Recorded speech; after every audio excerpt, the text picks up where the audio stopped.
Welcome to the European Market Open, everyone. A minute to go until the start of cash equity trading. I'm Francine Lacquet here in London, and here are your top stories. The risk rally takes a pause ahead of US CPI. Omicron concerns rattle stocks. Futures point to a lower open here in Europe. Now, Daimler Truck spins off. The world's biggest maker of commercial vehicles starts trading in Frankfurt in minutes. We'll be speaking to the chief executive this hour. Plus, delivering for Christmas, we're live from the UK's largest automated warehouse for the latest on the supply chain crunch. So good morning. As we were just saying, let's take a look at the futures. The focus firmly really on what we hear from CPI that could scupper the rally that we've had in the last 4 days. And then we go on to the Fed. Of course, next week, that could give us a good indication of what happens with interest rates. For the moment, the market grappling with these better than expected vaccine results, whilst at the same time looking at lockdowns and the impact they could have on the economy. So European stocks 50 futures down 0.5%. Similar loss actually for the DAX and the CAC 40 futures. All right, let's go. We're just opening with equity indices opening as we speak. The FTSE pretty much unchanged, but a little bit of pressure on the downside. It'll be really interesting to see how these markets settle. There's a lot of going on also on currencies, because if you look at lockdowns, you could play it through the currency. So for example, sterling 132.14, a euro dollar 112.93. It's interesting that the IBEX is actually down some 0.4%. So we are seeing not accelerated gains, but certainly that pressure, maybe markets saying, look, I worry about the lockdowns. We're not 100% sure what the vaccines are. And then we had that latest number saying that Omicron was transmissible, or was transmitting 4.2 times quicker than Delta. Some of the other things I'm watching out for, because we've been talking about it all week: Brent crude 74.05, iron ore. Remember, there was a huge surge at the beginning of the week, and it's currently at 108.55. Now, some of the other things we're watching, of course, it's always about U.S. futures to see whether momentum that was started here in Europe continues. The S&P 500 futures gaining a touch, and then a couple of other things. Renminbi, watch out for that, because it was the first time that we really had warning signs on Evergrande and Casia, and then the VIX 21.58. Now let's get straight to the Bloomberg Business Flash. Here's Angel Feliciano. Hi, Angel. Hi, Francine. Elon Musk has continued selling Tesla shares for a fifth straight week, coming closer to his pledge to offload 10% of his holdings.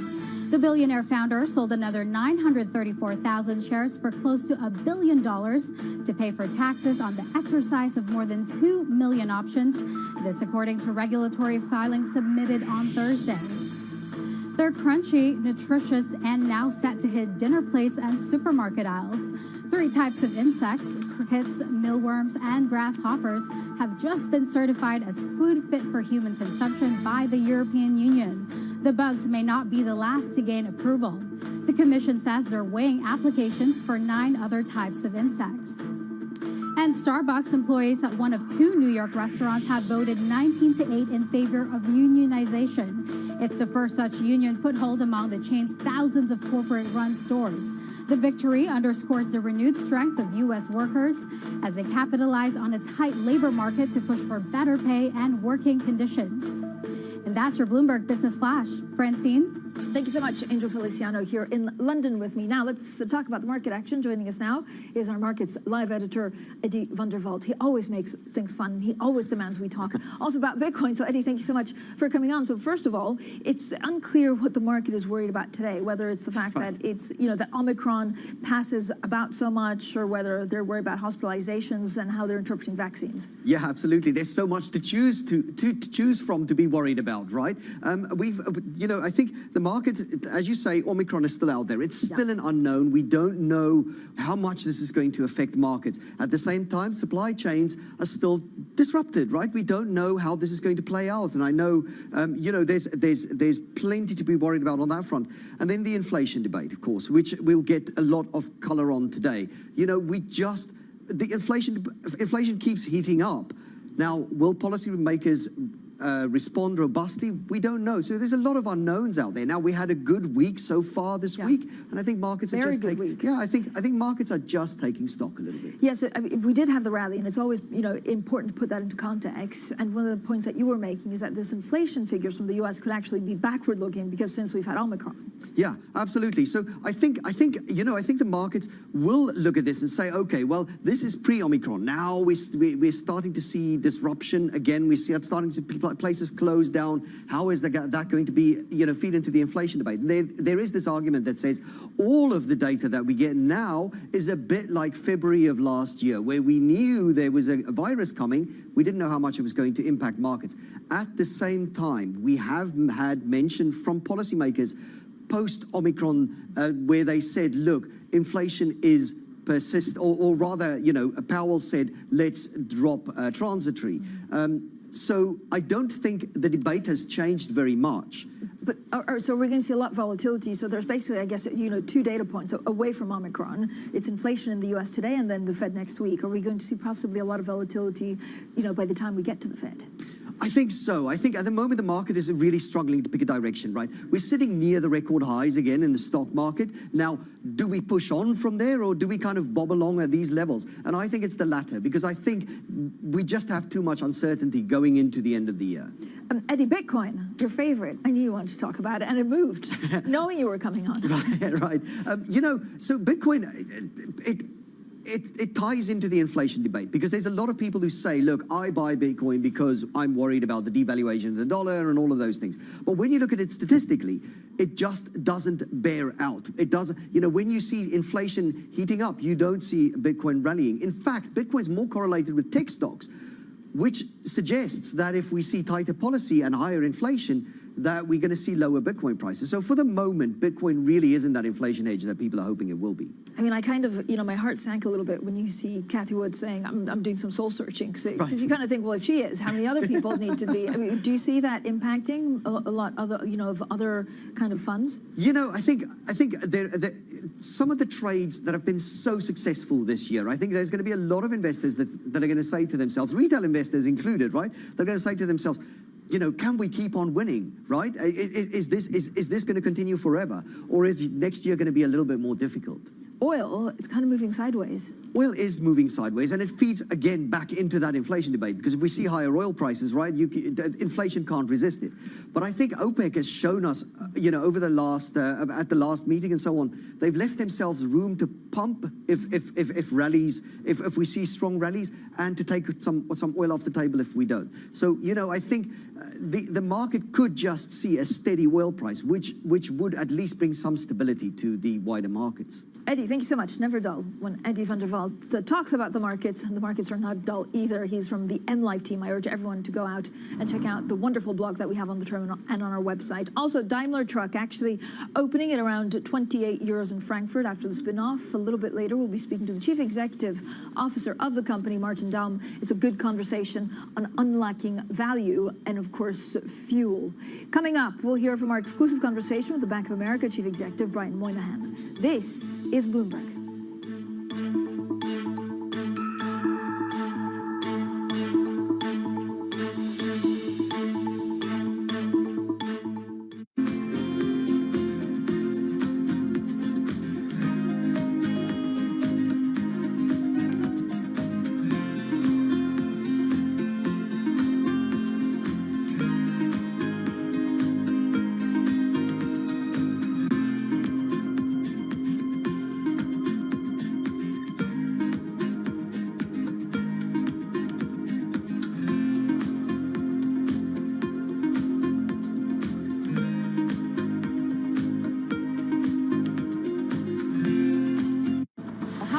extra $1 trillion in spending, not increase inflation?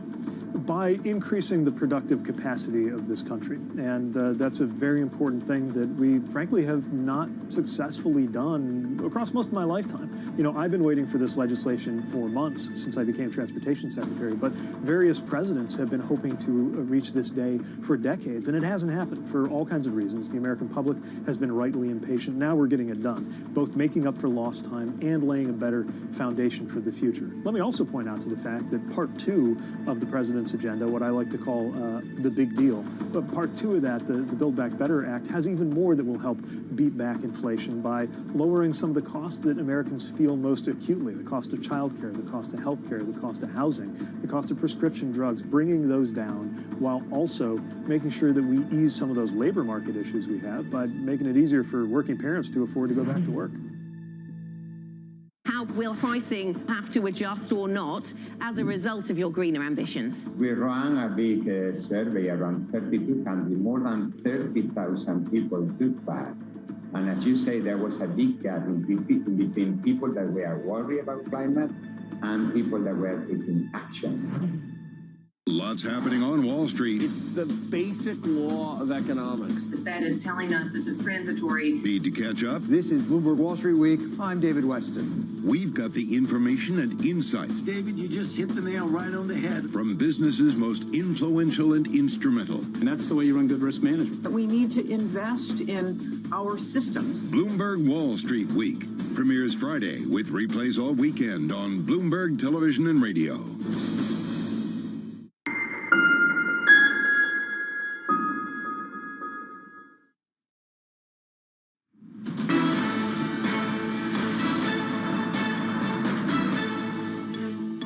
Welcome back to the Open, everyone. 10 minutes into the European trading day. And of course, the focus is on how you deal with Omicron. The focus is a little bit on those inflation figures, although we had a great update by our Eddie van der Walt saying, look, they're going to be backward looking, but they'll give us a good indication maybe on what the Fed will think, of course, when we get onto the Fed meeting early next week. The European stocks, you can see, down some 0.3% overall. We have had quite a couple of days of rally, so it is also maybe some profit taking. Now let's check in on some of the stocks on the move at the Open. Joining us now is Bloomberg's Danny Berger. Danny, what do you have? We start with Bayer. Yes, exactly. So on a more or less soggy day, starting up with a story that's moving upwards for this equity, Bayer. It seems like every couple of months we get more stories about lawsuits against Bayer of their Roundup weed killer, the claim there that it causes cancer. Well, they had first lost their first 3 cases. Well, now they have won 2 in a row. This most latest one was decided yesterday in California.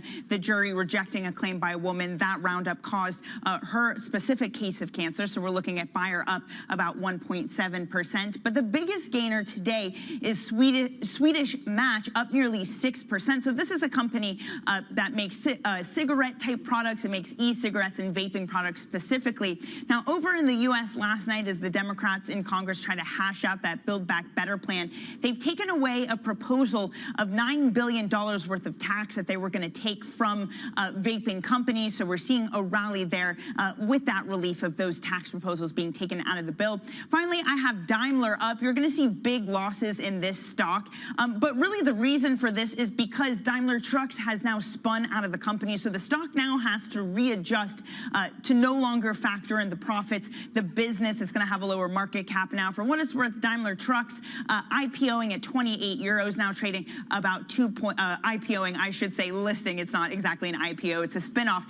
Listed at 28 euros, now about 2.5% higher than that, Francine. Danny, thank you so much. Danny Berger there with the main stocks to watch. Now, all the focus on US CPI coming out later today. It's been on the mind of Bank of America Chief Executive Brian Moynihan. He told us the US economy is at full employment and supply chain problems are beginning to normalize slowly. We have inflation. That's actually not the debate. The average inflation, for the last several quarters has been higher than target. The question is, where do people think it's going to go next? And I think that's what's kind of on people's minds. So if you look at it, what you're seeing is the wage growth and the expectation of wage growth and these talented people and what they're going to earn and what they didn't expect to earn next year. That's where the inflation is really there. And it's known that we have it. Now the question is, how do you bring it back in? And so if you think about the economy growing to 5.5% to 6% this year, 4% next year, low 4s next year, and 2% in 23. The goal is to glide into that trend growth rate without causing a recession, and that's the hard work of the transition monetary policy that has to go on now. So as I say, you have a particular viewpoint in the economy, particularly because you have a lot of small and medium-sized businesses, the middle market you deal with across the country. Tell us about the effect of the supply chain on those companies and therefore perhaps on inflation. Well, as a bank, one of the effects that we didn't like is they aren't using our lines as much because they aren't putting up as much inventory and hiring as many people just because of shortages. And people can't forget there's shortages in labor now, too. So it's not only goods to manufacture, it's also the people to make them. And so when you talk to our clients, they all give you, it's messed up. It's getting a little bit better. It's easing forward. It's been a problem for many months now. And it's the belief that it is totally related to the virus is true, but there's also a tremendous amount of final demand in our economy right now. Consumers are spending a lot, buying a lot of things, and we can talk about that separately. So businesses are able to increase prices because there's only so much goods sold, and that leads to inflation. But more importantly, they are starting to see a little bit of help and are starting to use their lines, but the reality is it's a real concern. One of the risks is that we need people and goods to manufacture for 2022, and those things got to straighten out relatively soon, and that's why you're seeing the administration bring other people in to help and getting the people together and figuring it out. But it's been going on for 10 months now. So I want to come back to the consumer question you suggest, but before that, you say there's a little bit of improvement. As you talk to your customers, how fast is the supply chain problem improving, and do you have any sense of when we may be getting back to something approaching normal? I think it's a slower fix, but each day it's better. If you're at 10 and you went down to 2, when you go to 3, you have a 50% increase, right? So the question is, people don't care what happened 2 years ago. It's, do I have the stuff today, and can I get it tomorrow? So that's what's starting to get better. And the bigger companies have learned to work around it. You've read the articles or seen the data about that. I'm sure some people have been on the show here talking about. They've learned to get some control of their import stream, for lack of a better term. But it's something that's got to be reckoned with and done, and yet you're seeing it slightly better. Well, that was Bank of America Chair and Chief Executive Brian Moynihan speaking with Bloomberg. Now joining us is Stéphane Mounier, Banque Lombard Odier Chief Investment Officer, to talk about the markets and to talk about inflation. Stéphane, thank you for coming on today. I don't know whether inflation for you is a little bit backward-looking, and what you take about this pause in the market. Is it just trying to figure out what happens with Omicron, or is it pause after the rally we've had? Good morning, Francine, from snowy Geneva. Regarding your question on inflation, and if I focus a little bit on the developed markets, I think it's mainly a US and UK problem. We don't have a lot of inflation in other countries. And if we look at the situation in the US, today numbers are going to be released, but we expect inflation on the CPI level to be around 7%. The current expectation is 6.8%. And there are some reasons why we are experiencing this high inflation, and it's mainly related to the supply side of the economy, disruption in the supply chain, problem in transportation, high cost of energy. If we are thinking about going forward, we think that the inflation is going to go down in the US, probably to the 4% level for headline CPI and 3% for the core CPI. And the reason behind that is mainly due to the fact there's going to be a few changes. People are going to move their consumption away from goods towards services as the economy reopen. There's going to be also some elements of, I would say, transition in the sense that, the support from government is going to be a little bit less, and that's positive for us, for the market. Yes, Francine? Stéphane, what does that mean actually for a possible central bank mistake? So is there a misinterpretation that actually the markets are making of what we're living through right now that could lead to central banks doing something they shouldn't? I think as far as the central bank is concerned, our expectation and the market expectation is that, the tapering is going to accelerate, it's going to be announced next week. So we expect most of the tapering to be finished by the end of the first quarter. And we are currently expecting rate hikes, 2 rate hikes of 25 basis points in 2022. That's our expectation. It's quite in line with the market expectation. Where we differ with the market at Lombard Odier is we think this hiking cycle is going to be longer, and we do expect that in 2023 or early 2024, the short-term rates will be more around 2.5%, and that's where we may differ from the consensus. Stéphane, what's your biggest conviction right now? What are you swooping up? So we have 5 main convictions. The first conviction has to do with where we are in this economic cycle. We went from the easy recovery to the mid-cycle phase now, and therefore, the going is going to be more difficult for risky assets, and therefore we recommend to increase the cash buffer in the portfolio. The second conviction has to do where do we fund this increase in cash, and it's mainly from high-quality government bonds or investment-grade credit.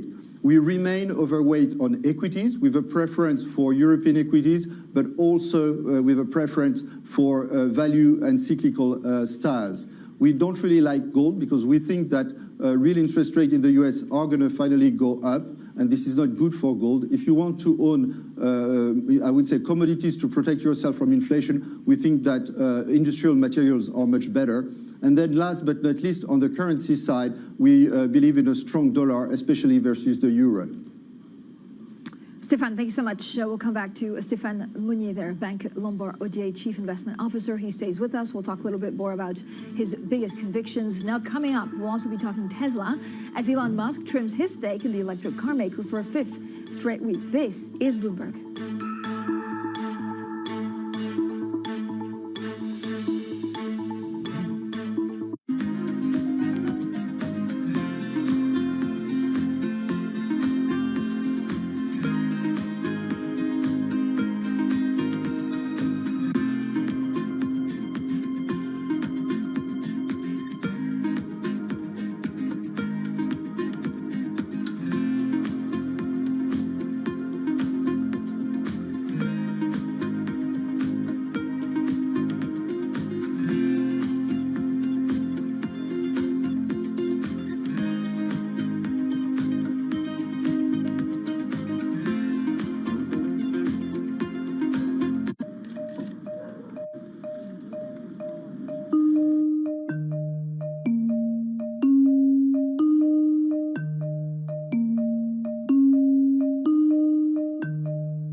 It's such an interesting new world. The world is changing. For us, it's not about being first. It's about being the best. While everyone is zigging, we're zagging. We feel like we can maybe help people out more. We have an enormous number of big ideas.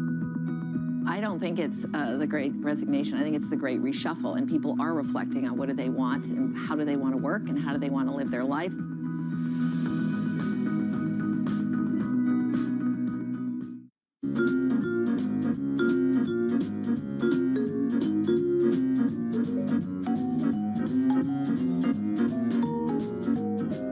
Happy holidays from all of us at Bloomberg.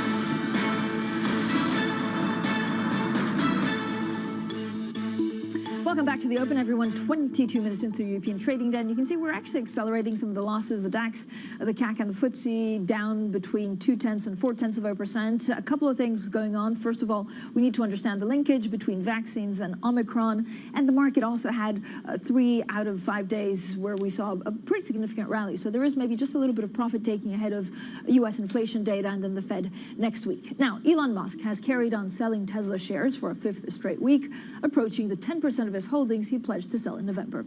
He also tweeted this week that he was thinking, actually this morning, that he was thinking of quitting his job and becoming an influencer. I mean, I think that was tweeted like 6 a.m. London time. So try and understand exactly what is going on with Elon Musk is our global car czar, Craig Trudell, who literally gets what? Do you have like a special alert, Craig, every time Elon Musk tweets? I get every tweet. And the level of... The crowded inbox, yes. I'm sure. I mean, this morning, I actually had to take a double take because I was like, right, a million questions. First, is he saying that he's resigning? Is this, again, another one tongue-in-cheek? And do regulators look at this? I think it's pretty clear from some of his replies. He sent some laughing emojis, so I think we can safely assume that he's just having a little fun here. I think had he continued doing some of the things he was doing in 2018, remember when he joked that Tesla had gone bankrupt, when he said that he was taking Tesla private and the price that he used, 420, was sort of a marijuana joke, and actually it showed up in SEC lawsuit that was in part decided because he thought it would be funny and would be a little joke that his girlfriend at the time would enjoy. If he had continued in doing that and Tesla continued to struggle, I think SEC would not continue to allow this. I think the fact that Tesla has been so successful, sort of got out of the rut it was in 2018, has maybe allowed for him to be cut some slack here. Okay, I mean, every time I read a tweet, I'm thinking like, I wish I thought of that because it's actually also quite funny. So it's just like love-hatred that maybe some market participants have with Elon Musk. Craig, that's all we have time for, but we'll get you back. Craig Trudell there, our global card czar. Now let's get back to Stéphane Monnier. He's Bank Lombard Odier Chief Investment Officer. Stéphane, we're just joking around, well, joking, but also it's a real news story about what Elon Musk was saying. And then it goes back to some of the technology stocks that may be overvalued, that are, very 21 meme stocks. I don't know how you play technology right now, whether there's still, some money to be made. So first, technology is a very good sector for the long run. Maybe we are a little bit more defensive on technology currently. As I said, we prefer, value and cyclical stock at this juncture. But then when we talk about technology, you have to differentiate between different sectors. Probably the software sector is the one where we are more, I would say, positive in the sense that the trend in digitalization is going to continue, obviously. The cloud is a very important element, and cybersecurity is also very important. We are a little bit more hesitant on the hardware side of things, with maybe the exception of the hardware, which is useful for the cloud. And then in terms of semiconductor, it has been very much affected by the situation, on the supply chain. And I think the situation will stay a little bit complicated until the end of 2022 for that sector. All right, Stéphane, do you have any exposure through Bitcoin or anything like that? I don't know whether, it's risky, but at the same time, do clients ask about it? You're right, Francine, it's risky. It's very risky, actually. Right now, the volatility of Bitcoin is about 80%. So if you wanted to include Bitcoin in your asset allocation, it means that you will have to expect a return of roughly, let's say, 40% to achieve a 0.5 information ratio, which is quite usual for an asset class. So that means that from the current level of, $40-something thousand, you will need to go to $1.15 million in 2031 on Bitcoin. So if you have this belief, you can invest in Bitcoin. This is not our case. We think that Bitcoin is going to be, very affected by volatility as long as it does not become a mean of payment that is very easy, user-friendly. And this is not the case right now. And probably many governments will prevent Bitcoin to become a widespread mean of payment. And that's the reason why we are not included Bitcoin in our asset allocation. Stéphane, thank you so much. Stéphane Monnier there, Bank Lombard Odier Chief Investment Officer. Now, coming up, Daimler Trucks heads out on a road as a new spun-off listed company, and in a moment, we'll be speaking to the Chief Executive, Martin Daum. This is Bloomberg.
だったのが10月の初め頃。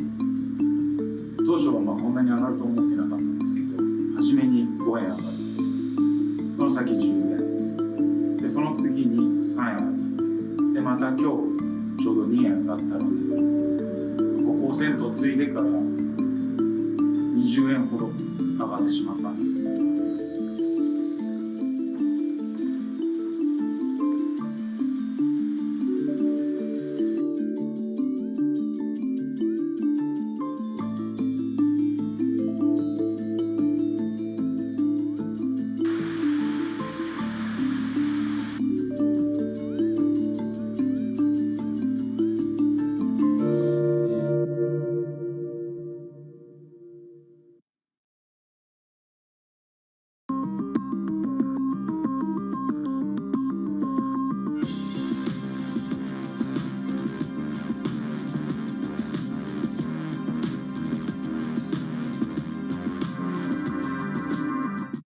Market that over the past few weeks has made it clear it wants to go higher. It got a little spooked by the idea that geopolitical tensions are rising.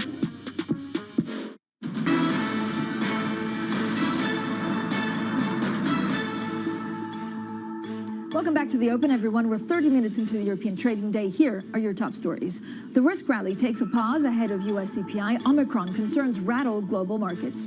Daimler Truck spins off. The world's biggest maker of commercial vehicles started trading in Frankfurt this hour. We'll be speaking to the chief executive shortly. And delivering for Christmas, we're live from the UK's largest automated warehouse for the latest on supply chain crunch. Well, good morning, everyone. Happy Friday. It's been a long week, and it's going to be an even bigger and longer afternoon with that CPI data out of the U.S. Overall, the picture is, of course, on a lot of questions about Omicron. Equity markets are declining in Europe. U.S. contracts a little changed. We did have a three-day rally amid losses, consumer discretionary and real estate stocks. Now, treasuries are pretty much steady. Again, a couple of things that we need to watch out for. First of all, in the Chinese markets, but I could be filtering also not only to Europe, but in the U.S., China and Kasia officially defaulted on their dollar debt, so watch out for any, I don't know whether it's systemic, but any fallout from that elsewhere. The other thing we need to watch out for is, of course, investors mulling the cost to contain the Omicron strain amid mounting concerns that it will actually crimp the economic rebound. So I don't know whether we have sectors on the move, but it'd be a good idea to show them now to give you a good indication of what we should be looking out for. Basic resources, real estate, insurance on the way out, but really the only industry groups and the only sectors that are gaining a touch, a bit of pressure on retail, utilities, and technology. Now, after more than a century as part of the company that makes Mercedes-Benz cars, Daimler's truck division has begun life as an independent firm. The world's largest commercial vehicle maker's shares started trading earlier this hour. The newly public company faces a range of challenges along with the rest of the auto industry. It is suffering from a shortage of computer chips. Now, it's trying to convert its fleet to electric vehicles. Well, joining us now is Martin Daum, Daimler Truck's Chief Executive Officer. Mr. Daum, thank you so much for joining us. A lot of challenges, but also a lot of opportunities for Daimler Truck. Congratulations on your listing today. What will be your biggest challenge over the next 2 years? First of all, certainly today it's a great day. A company going 100 years parallel, split in a very good way, and having here the first trading day, it's like the finish line of a marathon. On the other side, we are in the other race. We're in the race of ending the year well, of starting 2022, where we have a monster demand from the markets, but have to battle shortages from the supply industry, and then certainly the transformation to zero emissions in the next 10, 15 years ahead of us. Is a big. So, Mr. Daum, talk to me a little bit about, the challenges ahead in terms of what the share price will do. Everything will depend on whether you're able to deliver financials. What makes you confident that you'll be able to, deliver these efforts with a lot more success that has been had in the last 10 years? I mean, first of all, we are a rock solid company still. Yeah, even when we have a lot of potential, upward potential, but on the base we start is not a restructuring case. It's a rock solid case. It's not a world class case. But we started about 2 years ago with a lot of areas of improvement. We see the the first great results already here in 2021 with a lot of upside potentials for the years to come. And having all the capital market days in November, our investor talks, our analyst talks, I think the markets share that confidence that we are able to deliver what we announced, and we do that with an unparalleled transparency in the future. So everything is, in my opinion, working fine in that area. Mr. Damm, how, what are the main milestones for you to actually reduce your dependence on the U.S. markets? Sorry, can you repeat the question? Difficult from the audio. I was asking, how do you reduce dependence on profits generated in North America? What are the kind of key milestones that you're expecting there? I mean, number one is certainly to bring the European business to what the Mercedes brand, which is one of the most distinguished brands in commercial vehicles, can deliver. And as I said, 2019 was a kind of a low point, and since then we did big strides forward, and we will continue that. So I'm absolutely sure that pretty soon Mercedes-Benz will be on a similar level like the Freightliner brand in North America, and then we have two very strong bases, and then the rest is our international business, which is doing well as well. Mr. Damm, do you expect consolidation in the industry, given the massive transformation when it comes, for example, to fuel cell trucks, but also battery-powered trucks? No, I see the industry is already pretty much consolidated. We are basically four global groups: PACCAR, Volvo, Traton, and then Daimler, by far the largest one. I'm pretty confident that we'll see those competitors battling both on the conventional powertrain as well as on the fuel cell and the battery electric trucks.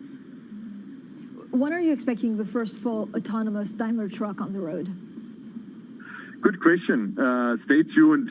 We're pretty much jazzed up, I would say, somewhere by the mid of this decade. I mean, on the road they are already. Yeah, the big question is when do we have them on the road without an engineer sitting nearby and watching? But on the road they are already. We're driving pretty big miles in the southern states of the United States already. Mr. Damm, can you give us a little bit of color on this historic spin-off? Who came up first with the idea? How did it pan out? I mean, the idea is basically a 20-year journey. You know, we realized over and over that luxurious passenger cars and trucks have very little in common, both in technology, in customer base, and the way how you market those products. So we first had what we call sales dedication at the beginning of the decade.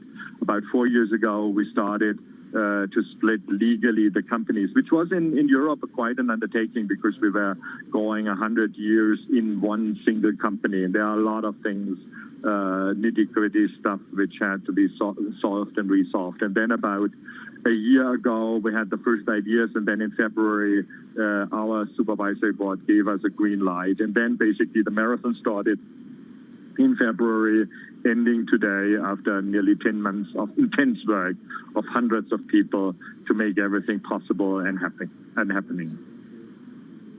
Thank you so much, Martin Damm, there, the chief executive of Daimler Truck, on, of course, the share price trading for the first time today. Coming up, we speak exclusively with the governor of the Central Bank of Libya, Sadek Omar Al-Kabar. He was, of course, can he reunify the two branches of Libya's central bank and help rebuild his country? You can send in your questions on IB Plus TV Go. This is Bloomberg.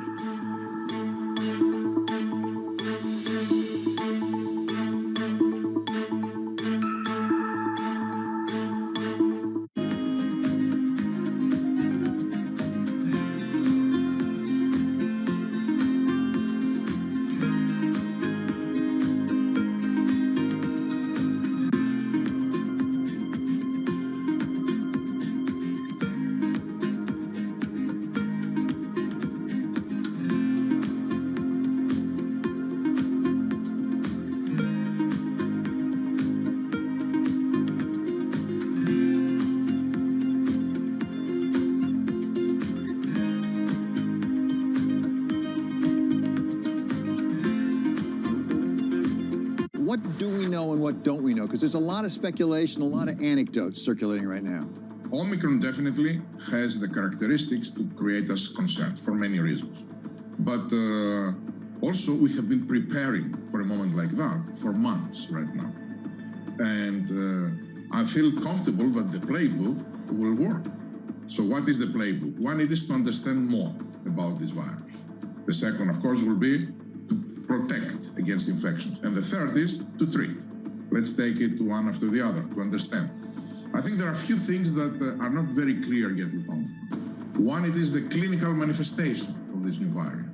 Is it creating more severe disease or not? Is it transmitted easier or not? Is it going to younger or older people?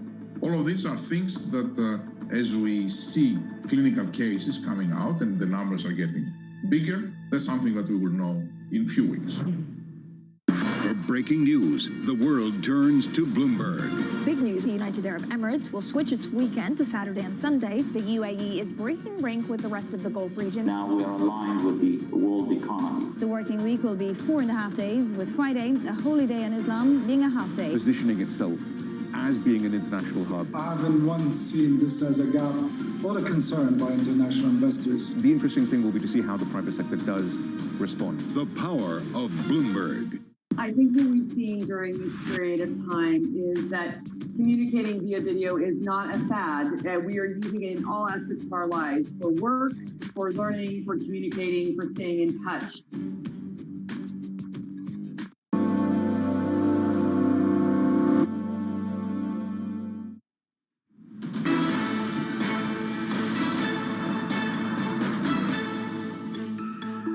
Welcome back to The Open, everyone. 40 minutes into the European trading day, and a bit of pressure across the board. The focus is firmly on the virus, on the vaccines, and whether the economy will actually take a hit, as more countries seem to be signaling that they could be locking down partial lockdowns to make sure that people are not infected, because it is 4 times more infectious than Delta. Then we have CPI also in the U.S. today, and then we get onto the Federal Reserve meeting next week. Now, onto another subject, and Libya is 2 weeks away from its first ever presidential election. After a 6-year civil war devastated the country and its economy, the OPEC member now has a reunified parliament. Well, there's a lot at stake. Foreign oil companies, including Total, Eni, and Shell, are poised to invest billions of dollars to exploit Libya's huge oil and gas reserves.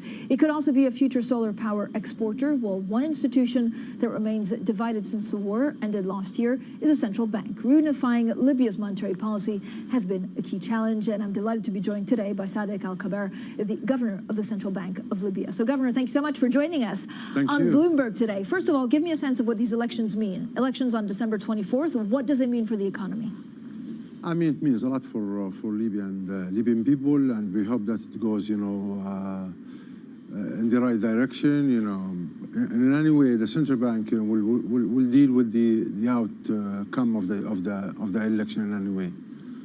Governor, talk to me a little bit about oil. I think you mentioned in the summer, and speaking to Bloomberg, that you think Libya should increase the amount of oil it puts on the market to 1.8 million barrels a day to be on the safer side for the budget. Has this been discussed? The oil, it's very important for us. As you know, it represents 95% of our revenue so far. So keeping, oil on, the production and export, so this will help us on moving ahead. Yeah, but are authorities behind it? So the National Oil Corporation is really still talking about a budget crisis and its need, for more funding to boost production. No, we did fund them, and they are in negotiation with the government to increase, their needs, but we're ready to fund them. So what are you expecting in terms of total revenue from oil, given the fluctuation that we saw in the price of oil? I mean, so far so good. The impact on us, as central bank, no deficit with regard to the budget, and no deficit the balance of payment, especially with the higher prices in oil, the last months, and it's good for us. How do you see the price of oil evolving? The price of oil, this is one of the shocks that we seen it before. Until we diversify our economy, it's very important for us, to keep, at least, the $60 price, which is very important for us.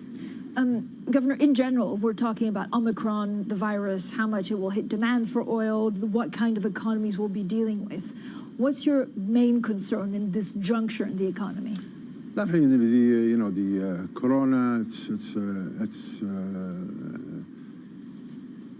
it affected us all, we are not, during the war and, after the war, it is, big concern for us and for the government as well, how to deal with it and how to cope with it, So far, the government managed to vaccinate, most of the Libyans, which is very good news, so far.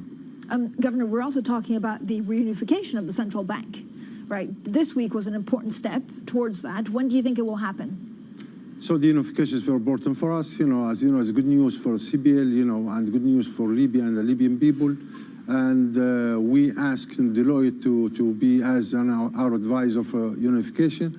We expect that, the 6 months' time will cope with this, unification process. And what are the main benefits for this unification? We can consolidate, the monetary policy. We can consolidate, the funding to the government. We can consolidate, the follow-up and monitor the exchange rate. And also, we funding, you can consolidate the funding to the government as well. So it's very, very, very, very important. And also very important for our relationship with the international community as well. Governor, can you give me a precise figure for the net foreign reserves that you have at the moment? Normally, we cannot discuss, in public, about the net reserve because it has huge impact on the fixed rate, So, but it's something that because it fluctuates, or is we managed, so far, since the split and the war took place in 2014. Our concern was the sustainability of the country, so we managed well, and we are on the right path. Okay, or do you have any plans for external borrowing? External? Borrowing. No, so far no. Why not? Maybe, it depends on the vision of the government, with regard to the future investment, medium and long term, but it can be, But, to get loans to fund, public expenditure without development, it's not recommended. Governor, I was looking at some of the figures. Total local debt, you said, was at a very dangerous level, I think of 270% Correct. of GDP. It's local debt, yeah, it's local debt. Okay, so how do you plan to take us down? This is subject to the, of course, the central bank cannot deal with it. It has to be, law governing this debt, which is, cooperation between the government and the parliament.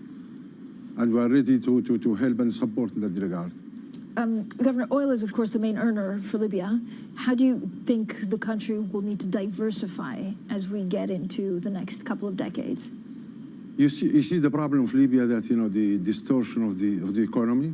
We used to, the private sector used to contribute 80% for our GDP in 69 until 75. Yeah. Then, when Gaddafi came, he nationalized everything. So now, it is very, very important for us and for the Libyans how to pave the way for the private sector to grow, and it will lead us to diversify our economy. All right, Governor, thank you so much for coming on Thank you very much today. for receiving us. Thank you very much. That was Sadek Al-Kaber, the governor of the Central Bank of Libya there. Now, coming up, global supply chain bottlenecks continue to wreak havoc in the lead up to Christmas. Our Guy Johnson is at the UK's largest automated distribution centre. This is cutting-edge industrial automation, and GXO is using it to deliver Christmas to the UK. While global supply chains are snarled, Nestlé's products arrive in this facility, are sorted, stored and dispatched, often without ever touching human hands. There aren't many elves, but there are a lot of robots, cobots, scanners and sorters. And at the heart of the facility is this monorail, which runs the entire length of the building. The staff here, they call it the Northern Line. Christmas is already down there. Back here in Goods Inn, they're already starting to see the arrival of the first Easter eggs. Well, plenty more from Guy at that giant distribution center in Derby. That's coming up next, and this is Bloomberg.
urban areas are most vulnerable to climate change.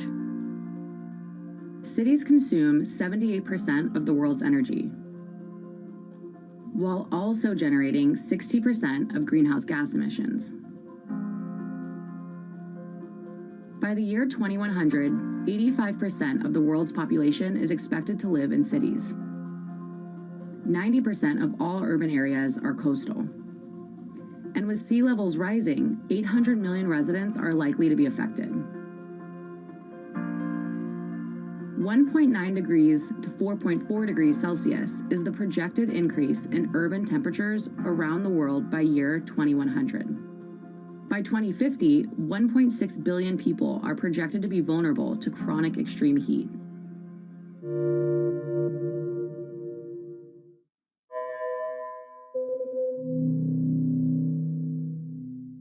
BSO Now is your online home for weekly Boston Symphony Orchestra and Boston Pops performances. See new concerts that go behind the scenes, plus acclaimed archival concerts. Visit bso.org/now, where the music plays on. BSO season sponsor, Bank of America. I think that it's hard to put your head around any narrative. Let's just be honest. We've had sort of a shift in, are we in some sort of stagflation fears moment? People were talking about that all day yesterday.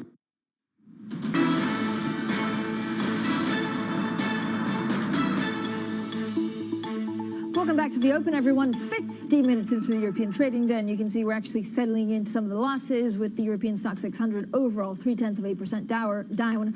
Again, we have some CPI data, and then onto the Fed next week. The focus for markets and traders today is Omicron, whether it has an impact on the economy. A reminder, we did have 3 nice days of gains, so there could be also a bit of profit taking. Now let's get straight to the Bloomberg.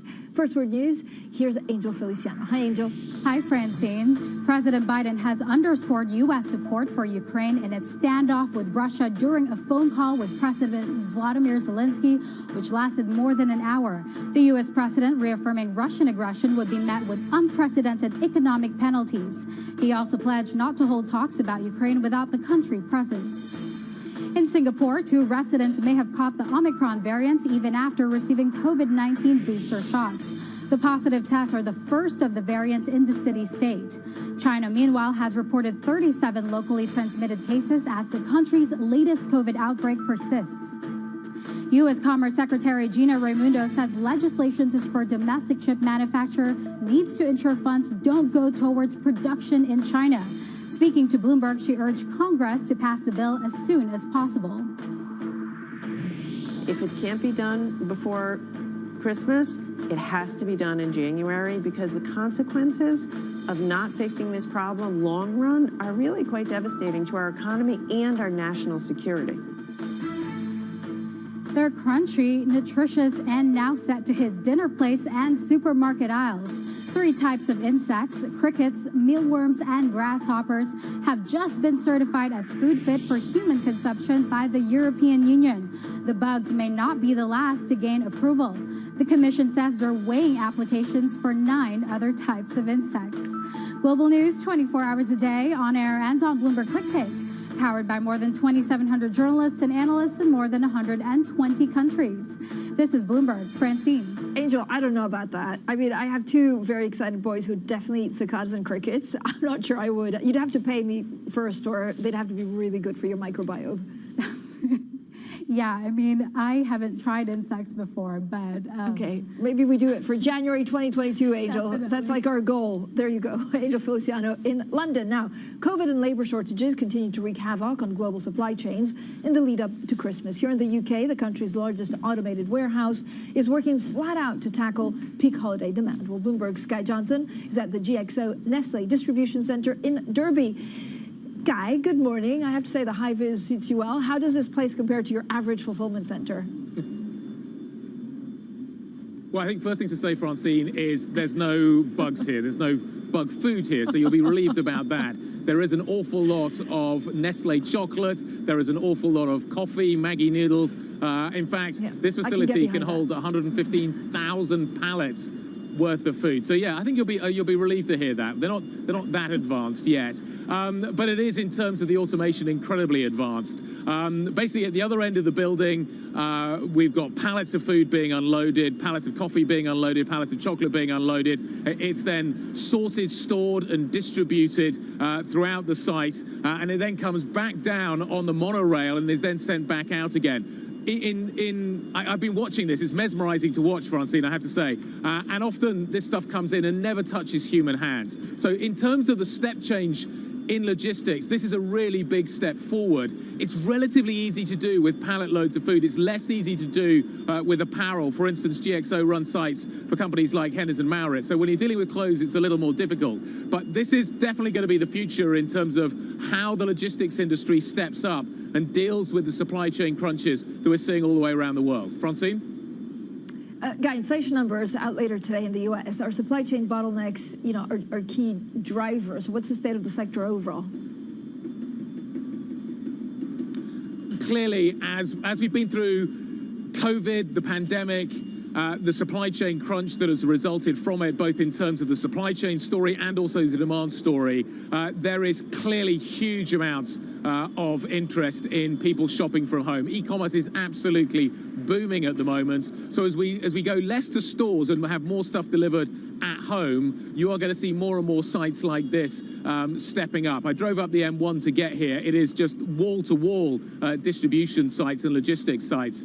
So as we watch the inflation story develop, automation is both going to speed up the system and help deal with that side of the story. And also, just in terms of the labor market efficiency, it is much more efficient here. This site runs on around a third of the staff of the previous site. So hopefully it is going to speed things up and remove some of the friction we're seeing in the supply chain, which hopefully then will reduce some of the inflationary pressure we're seeing and we'll see later with that US CPI number.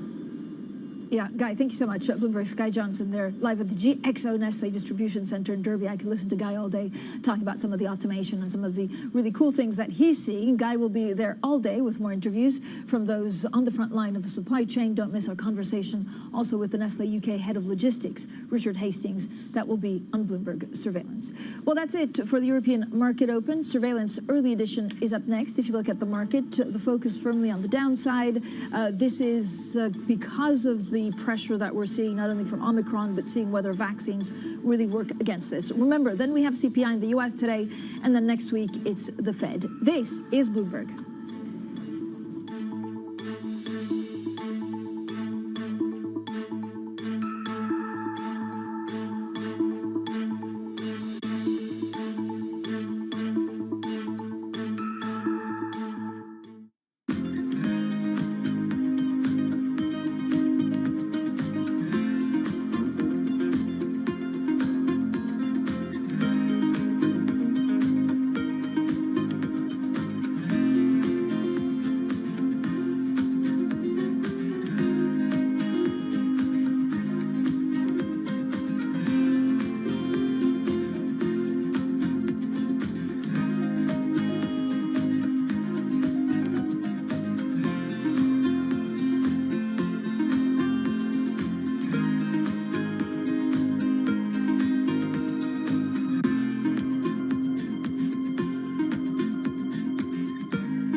When your shares are down 20%, it's going to hurt. But talk to us about, well, really what you're seeing.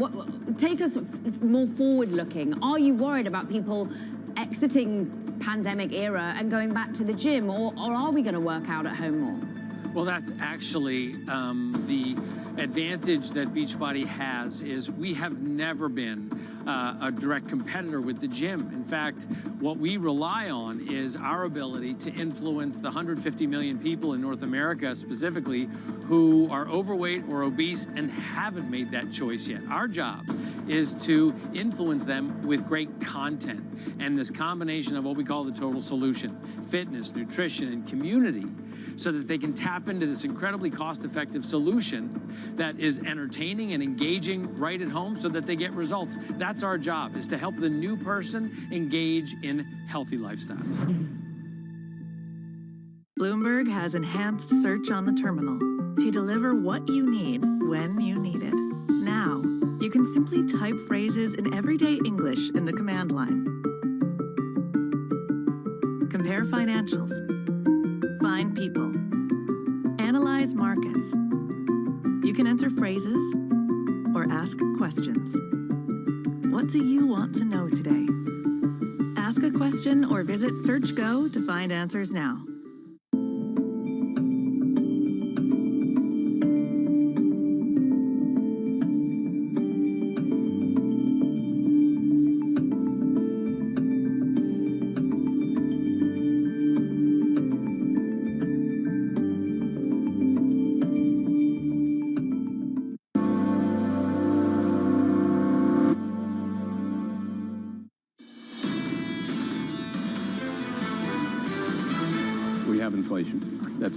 That's actually not the debate. Where we want to start is to see how will the Omicron virus be impacted by the current vaccine. The consequences of not fixing this problem long run are really quite devastating to our economy. This is Bloomberg Surveillance, Early Edition with Francine Lacqua.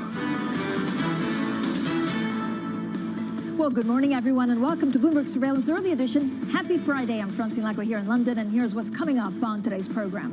The risk rally takes a pause ahead of U.S. CPI. Omicron concerns rattle stocks. Joe Biden assures the Ukrainian president of U.S. support in the Russian standoff. Zelensky says he wants direct talks with Vladimir Putin. And stay with Bloomberg Surveillance Early Edition, because this hour we have top lineup of exclusive guests. Joining us today, the Ukrainian Central Bank Governor, Kyrylo Shevchenko, and the Dior Chief Executive, Pietro Beccari. That's a conversation on luxury and fashion in 2022. You can send questions for both on IB Plus TV Go. Now, first thing is first, as always, let's also check in on the markets. We're seeing a little bit of pressure, actually, downward pressure. It started at the open about an hour ago. You can see the European stock 600 down 0.3%. Now, remember, this is on the back of gains across the board with markets over the last 3-4 days. This partly so could be a bit of profit taking. Also, markets don't really seem to know what they should be doing with Omicron. Do we have the vaccines to deal with it, or will we see lockdowns across the world, which means that the economy will take a hit? I think that's what they're trying to figure out now. And then later we have US CPI. It could have an impact, of course, on some of the dollar moves. And then next week we have the Fed. Crude oil, 71.31. We just had a good conversation with the central bank governor of Libya as well about releasing more oil reserves. And then Bitcoin, 48,290. Now, if we look at the individual countries that are moving the most, it'll be interesting to see whether the DAX plays out differently to the CAC 40. The CAC 40 down 0.4%, a bit more of an acceleration to, for example, the FTSE and the FTSE MIB. This is partly to do with some of the sectors that are rich in some of those countries. So, the big event for investors today, the release of U.S. CPI numbers. The forecast is for 6.8% year-on-year increase in consumer prices in November. That would be the fastest rate since the early 80s. Now, there's also the Omicron variant that is still clouding the outlook overall. Let's dive into all of this now with Peter Shafrick, Global Macro Strategist at RBC Europe. And joining me here on set is our Bloomberg Markets live editor, Eddie van der Walt. So thank you both for joining us. Peter, let's start off with you. Are these U.S. CPI numbers market moving, or are they a little bit backward looking, because since we've had Omicron and we just don't know how to model that? Well, I think they're a little bit backward looking. Of course, they're a little bit backward looking, but I think most of it is in the price, I would say. And I think in my mind, sort of the key thing is not necessarily whether it's the 6.8 or, I mean, we have a 6.6. I mean, I think that's by and large, as I said, expected. But the two things really is, one, as you just mentioned, the Omicron situation, how does that pan out? How does it affect the near term, particularly the near term, as we go into the Fed, into the Bank of England, into the ECB? But then also, I think the crucial question is, everyone knows that the headline inflation numbers in the US, in Europe, they're coming down next year, almost certainly, and how that interplays with sort of the domestic inflation price pressures, particularly as they're emanating out of the labor market. I think in my mind, those are the key questions. Great. So it's great to have a macro, economist and looking at some of the day-to-day market moves is Eddie van der Waal from MLive. Eddie, is this just a bit of profit taken? Yeah, I think we had such a good week this week that it's not surprising to see the markets pull back a little bit. As Peter just pointed out, there's still a lot of uncertainty about the inflation debate, and really it's the trend that matters. And I think what we've heard from the policymakers broadly is that they're starting to get ready for tightening, right? And that's going to weigh on stocks in the near term. So the rally that we've seen in stocks, it's in a precarious place. We will see whether it's got momentum going into the end of the year. Okay, Peter, what does this mean for the Fed next week? Well, I mean, look, the debate about the Fed is whether or not they're going to speed up their tapering. We heard that from Powell earlier. We heard that from various central bank speakers, and I think that's ultimately the story. It's not impossible. I mean, they obviously have the tapering and the withdrawal process fully in train. I mean, that's for sure. And against the Omicron, that's what I mentioned earlier, against the Omicron uncertainty, the question is whether they're going to accelerate that process as they have indicated or not. Peter, what's the one thing that actually you worry about that could look like a central bank mistake right now? Well, I'm not necessarily all that worried about. I mean, the one thing if you ask me sort of what is it that I'm really worried about, is that they're really going too fast, going too aggressive, particularly over here in Europe. I think that risk is relatively small, but we know that, and we've heard before, that the risk of making a policy mistake in the sense that you're going sort of prematurely and then therefore creating what we've just heard, sort of the downward draft on the risky assets, for instance, making real yields go up, making the break-evens collapse again. I think that, in my mind, is the risk, but I think it's relatively remote. Yeah, and one of the line of thoughts, Eddie, is that if, for example, central banks, hike earlier, then they don't have to hike maybe just as, so quickly and so high up into next year. Right. Particularly the JOLTS data and the jobs data that we've seen recently with the unemployment figures in the US, it suggests to us broadly that the labor market is not a worry, right? The only worry at this point is inflation for the Fed in the numbers that we can see so far. So, the Fed has kind of made up its mind. It wants to taper. It's no longer a question of if, it's a question of how fast. Yeah. Now, there's still a lot of uncertainty about Omicron and so on, but I think for the Fed to change course, it would want to see some Omicron certainty. It will want to see, that this is really impacting the economy before they say, okay, well, we're gonna change our course. So, I think that is what's weighing on the market's mind here. Peter, talk to me a little bit about stagflation, or the risk of actually consumption at this point falling off a cliff. I mean, to be honest, I think the risk is relatively remote in our view. I mean, a lot of people focus on the supply disruptions that are creating inflation, but it's obviously, or we think it's obviously more than that. I mean, of course, we have these supply disruptions in the here and now, and of course, we have relatively high energy prices, and that's a major contributor in the here and now. But we also have very, very strong demand. And in fact, we've just argued that particularly over here in Europe, we'll probably get even more demand than we had in any of the previous two recoveries, because we have other elements, not only consumption, but also investment, government spending that's kicking in. So therefore, in our mind, the risk of that happening is relatively remote. And what we also know is that the consumers in particular have very strong balance sheets, much stronger balance sheets than they used to have. And we've already seen in the US data, for instance, that some part of that is being spent. And but there's the middle classes and to some degree also the higher income earners that haven't done so yet. So in our mind, the risk of a severe disruption to consumption is relatively remote. It would have to come through the labor market, but I mean, look, the labor market is extremely robust. Yeah. Eddie, talk to me about the commodity space. I know we've been talking about it quite a lot. Well, you've got exactly to where I wanted to go there, actually, because, you know... I read your mind, Eddie. We're so well connected. Peter makes a really good point about consumption, right? And about consumer balance sheets. They are strong, and we're not expecting demand to fall off a cliff. But it's what kind of demand do we see, right? If we go back into lockdowns and people start buying goods instead of services again, that puts pressure on commodities, that puts pressure on inflation, and, you know, that puts pressure on supply chains. So it's all about the policy response from wider governments about how severely they will put us into lockdowns as a result of Omicron. And all of that is still an unknown. You know, all of this, we will have to wait and see. But certainly, there's potential for further cost push inflation from the commodity side, yeah. Eddie, thank you so much. Eddie, he's also become a new pup dad. I feel like it's Friday. You got him on Saturday. It's the last time I can mention it, so I'm going to make the most of it. Eddie van der Walt there from our MLive team and RBC Europe global macro strategist. Peter Shafrick, of course, stays with us, and we'll talk a lot more about Europe. Now, Smart Conversations continue on Bloomberg Surveillance Early Edition. Don't miss this hour's top lineup of exclusive guests. This morning, the Dior chief executive, Pietro Beccari, and the Ukrainian central bank governor, Kirilo Shevchenko. It's, of course, two very different conversations. One focused on luxury and demand, especially from China. The other on a possible invasion from Russia and what he does with the currency. Send in your questions for both guests, IB plus TV Go. This is Bloomberg.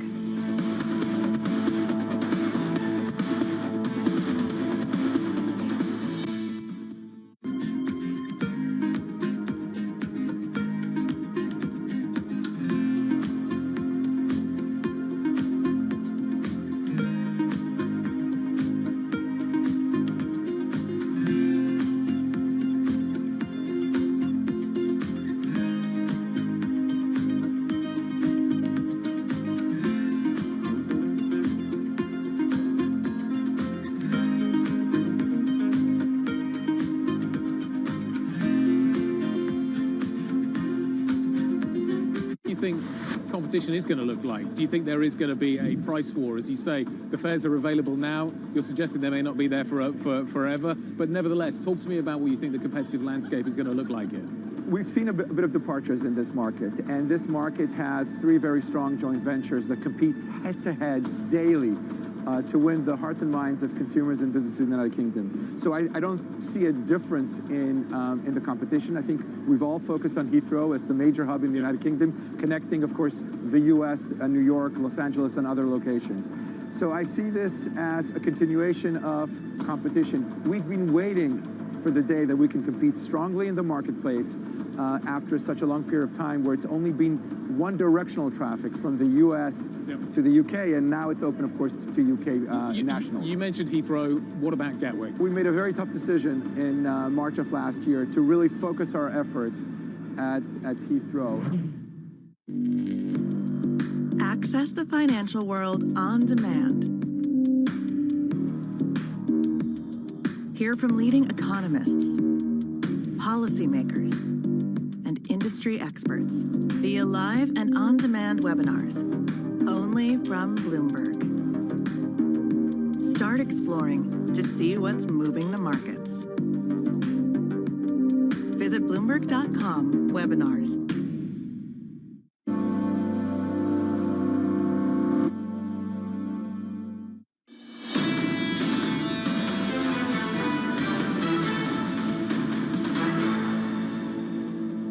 Economics, finance, politics. This is Bloomberg Surveillance Early Edition. I'm Francine Lacqua here in London.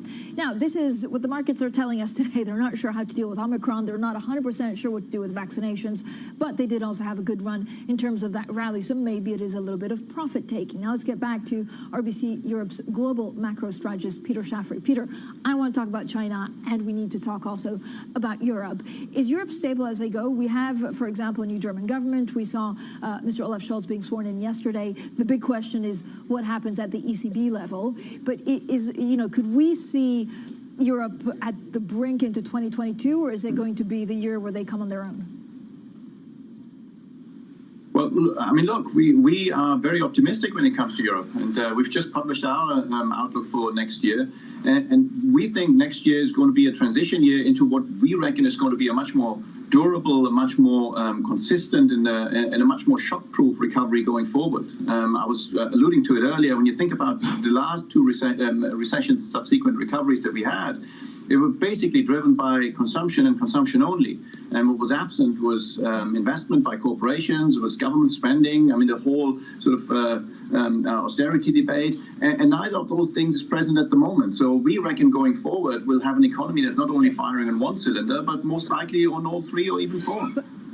But Peter, at the same time, and we had a wonderful conversation actually with the Commerce Secretary of the U.S., Gina Raimondo, who was saying, you know, President Biden and the administration is aiming now to sign something that could prove a very powerful economic framework in 2022. Does it leave Europe out? What, you know, how do European leaders, in a year of election also in France, deal with all of this? Well, actually, quite to the contrast, I think. And when you look what has been decided already in Europe, and we've spoken on your show many times about this, and we have a framework in place already that sees European money being spent over the next 3 years. I'm talking about the NGEU, of course, which sort of seems to have been forgotten, but is quite a powerful tool. When you look also at the discussions on a European level, when it comes to government spending in particular, we're talking currently about a revamp of the Stability and Growth Pact, and I'm pretty certain that going forward, the rules will be relaxed, not only for this year and next year, but probably beyond that as well. And the new German government notwithstanding. Of course, we have political risks, as we always have, and the French elections are one of them. We could talk about the potential Italian ones as well. But so far, I mean, most of the indications that I have is that Europe is going to be on a relatively strong footing. What's your take on China, Peter? When we look at China, we now have, you know, two potential defaults. I don't know whether we assume that the Chinese authorities will handle this in the correct way, or whether we can see spillover effects all over the world. I mean, it's clearly a risk because obviously we have sort of the two builders, Evergrande in particular, that has been talked about in markets now for quite a while. But it's very clear that there's still a great deal of leverage in the Chinese economy, not only in the construction sector, but also. And the question is, and we've seen before, when the Chinese government tries to push deleveraging, what that typically does is it puts downward pressure, obviously, on their domestic economy, and where that, again, feeds back into us. I mean, China and Asia in particular have taken a much larger share of global GDP, have taken a much larger share of our exports. And of course, if there's a slowing down there, we will feel it. But again, if I may say, just to bring it back to what I've just said, if we have a much stronger domestic backdrop over here, we're less reliant on the export sector than we used to be, and that, of course, would be a positive. Great. Thank you so much, Peter Schaffrick there from RBC Europe. And of course, we're also listening to Christine Lagarde of the ECB, the French governor, and Mr. Weidmann speaking at a BIS event. So we'll bring you that as soon as we have more. Now let's get straight to the Bloomberg First Word News. Here's Angel Feliciano. Hi, Angel. Hi, Francine. President Biden has underscored U.S. support for Ukraine in its standoff with Russia during a phone call with President Vladimir Zelensky, which lasted more than an hour. The U.S. president reaffirming Russian aggression would be met with unprecedented economic penalties. He also pledged not to hold talks about Ukraine without the country present. COVID cases and hospital admissions are rising in the U.S. amid a season of family gatherings, with most victims having shunned inoculations. In 12 states and the nation's capital, the 7-day average of admissions with confirmed COVID has climbed at least 50% from 2 weeks earlier. Meanwhile, millions more Americans are now eligible for Pfizer booster shots after the U.S. CDC gave the green light to 16 and 17-year-olds. They're crunchy, nutritious, and now set to hit dinner plates and supermarket aisles. 3 types of insects, crickets, mealworms, and grasshoppers, have just been certified as food fit for human consumption by the European Union. The bugs may not be the last to gain approval. The Commission says they're weighing applications for 9 other types of insects. Global news 24 hours a day, on air and on Bloomberg Quick Take, powered by more than 2,700 journalists and analysts in more than 120 countries. This is Bloomberg.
60 years ago, this was the site of a bitter battle between India and China. 6 decades down the line, the two Asian giants are again engaged in a bitter border dispute. The 13th round of talks have ended in a stalemate. As the winters creep into the Himalayas, both sides have reinforced, and soldiers are hunkering down. India has reinforced its positions all along the line, bringing in additional troops, tanks, guns, UAVs. Clearly, neither side are taking any chances.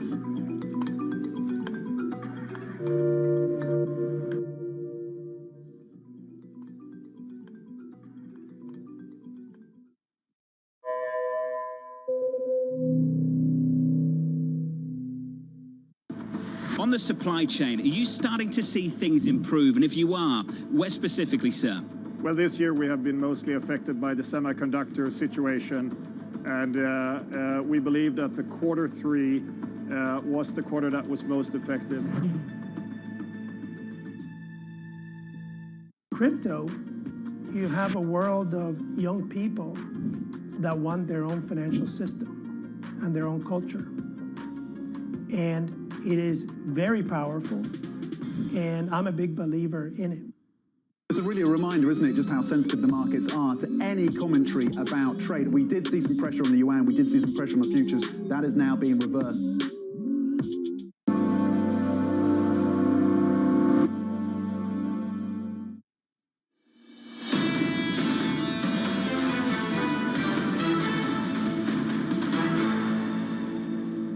Economics, finance, politics. This is Bloomberg Surveillance Early Edition. I'm Francine Lacroix here in London. Now, fashion and luxury has had to adapt to the pandemic's challenges with an increased focus on digital and virtual fashion shows. As the world reopened, consumers also across the world spent their lockdown savings on luxury handbags, shoes, and jewelry. Well, Christian Dior is amongst those luxury brands which have managed to adapt. The Dior men's collection paid tribute last night to On the Road, beating generation author Jack Kerouac, and included an exhibition of rare books and manuscripts from the personal collection of designer Kim Jones. Well, the chief executive and chairman of Christian Dior, Pietro Beccari, joined LVMH as an executive vice president of Louis Vuitton.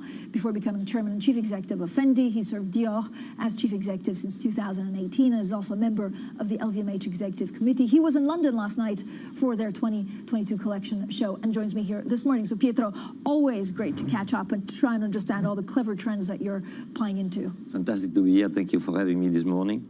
Pietro, when you look at some of the things that we've actually seen with the collections in general, how hard has it been to sell when you were virtual? I know you were one of the first, ones to try and keep it safe, but actually go back in person so that you had that shopping experience, that you had the buyers coming in from all over the world to see a catwalk. Actually, we learned a lot in this pandemic year. 2020 was a tough year, but through difficult experiences you can learn, and we learned a lot. And one of the things that we learned is that we can control what we can control, and there are things with which we have to learn how to live with. And pandemic is one of them. And this, on the other side, we tried and managed to take risk, to be courageous enough and flexible enough to be able to come out very strongly from this pandemic. So Dior managed pretty well. I'm pretty proud of my team. So, Pietro, what did you learn about Dior actually in the time? Did people buy sales? First of all, we learned how to deal with the local customers. With the absence of tourism, we concentrated our efforts on local clientele, and we discovered kind of a new world as we had more time to dedicate to local customers. We had incredible strive and incredible result with local customers. So I think this is something, is a richness, is an asset that we'll bring with us into the future when tourism will be back. But this is what, understanding their taste or understanding actually what they wanted? Well, cocooning them, taking care of them, calling them up and setting up appointments and what we call OTO, one-to-one appointments, and that's, that's clienteling in the pure sense of the word. And I think luxury today is about clienteling, it's about relationship, it's about experiences, and it's about, as I said, one-to-one. So I think that's what changed, and we had more time to dedicate to this customer, less tourism, less traffic into the stores, and more time to dedicate to local customers. I think that's an asset that we'll bring with us in the future, even when tourism will be back, because sooner or later we'll be back. Are you expected to be back? You said December 2021. How does it compare? in terms of sales, in terms of actually, again, your relationship with a lot of customers to what it was like in 2019? Are sales good? Yeah, sales are good. I cannot, I know that we are in Bloomberg. I know that this is your job to ask, but they are a listed company, so I cannot disclose. September, last September, LVMH disclosed the result and spoke about exceptional result for Dior. Trends are on the long term, so hopefully we're going to do a good Christmas as well. So where do you see the most demand coming from? If you look at your regions, and you're really everywhere, is it the US consumer, is it Chinese consumer, is it Europe coming Actually, back? what we like very much is the fact that Christian Dior has a lot of balance in everything we do. So we have men and women and jewelry growing very similarly, and we are very balanced also in terms of clientele. As I said, we managed to compensate the lack of tourism with beautiful, great performances with local clients. So I think that this balance is, again, an asset that we will bring with us into the future, and is linked also to the tragedy of 2020 in terms of, human tragedy. But, business-wise, I think that we came out, and we are coming out from this pandemic much stronger than we were before. I mean, you almost have this natural hedge. Will menswear at some point surpass, you think, the profitability in women's wear across the industry? No, I don't think so. No, I think, women is the core business of Dior. Is the Maison founded in 1947, has a strong feminine touch. So no, I never think that this is going to be possible. All right, I have 1,000,001 more questions, Pietro, so don't go anywhere. Pietro Beccari, the chief executive of Christian Dior, stays with us while Smart Conversations continue on Bloomberg Surveillance Early Edition. Don't miss this hour's top lineup of exclusive guests. We come back to Pietro Beccari shortly to talk a little bit more about luxury demand, luxury tastes, how that evolved. And then a little bit later, also an exclusive conversation with the Ukrainian central bank governor. He's Kirilo Shevchenko. This is a completely different conversation, of course, about a possible invasion of Russia and what he can do to stem the currency's decline. Send in your questions for both guests. This is Bloomberg.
提前的就是步入工作岗位，然后对这个工作更加熟悉，然后调整好心态，就能够在赛时去一个更加自信、更加昂扬的一个姿态去迎接来自世界各地的代表团的外宾们。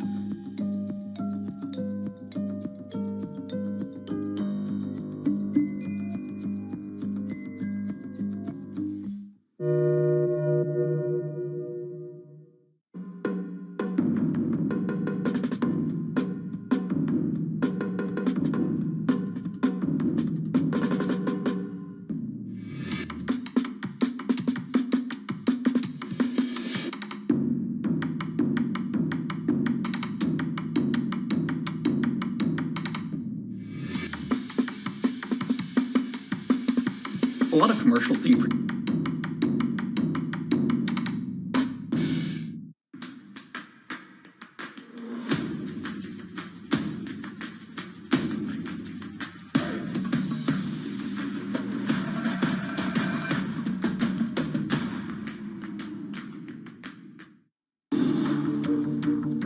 every Friday with 30 minutes dedicated to fixed income. I'm Jonathan Ferro. This is Bloomberg Real Yield.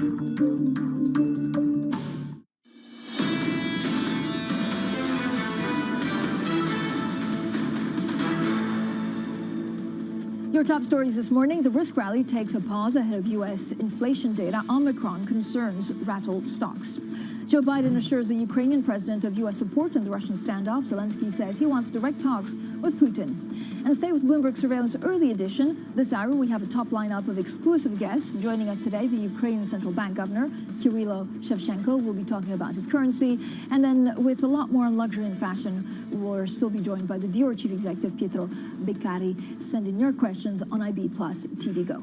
Now, good morning, everyone, and welcome to Bloomberg Surveillance Early Edition. Also, happy Friday. I feel like it's been a long week for a lot of market participants trying to figure out exactly the tail risk of Omicron and what that means for the economies across the world. I'm Francine Lacqua here in London. First thing is first, we get onto luxury in a second and some of the social media channels, but this is what the markets are telling us. First of all, it's very difficult if you're a market participant today to know exactly what you want to do with Omicron, because yes, you get infected with it much more easy than, for example, Delta. European stocks selling off. Again, traders weighing the impact of this on the economy, the threat of the virus restrictions, and of course they wait for this U.S. key date. And then we also look at China, because Evergrande and Casia into default, to see whether there's any spillover from that. Right, let's get back to the business at hand. Right before Christmas, we talk luxury and fashion.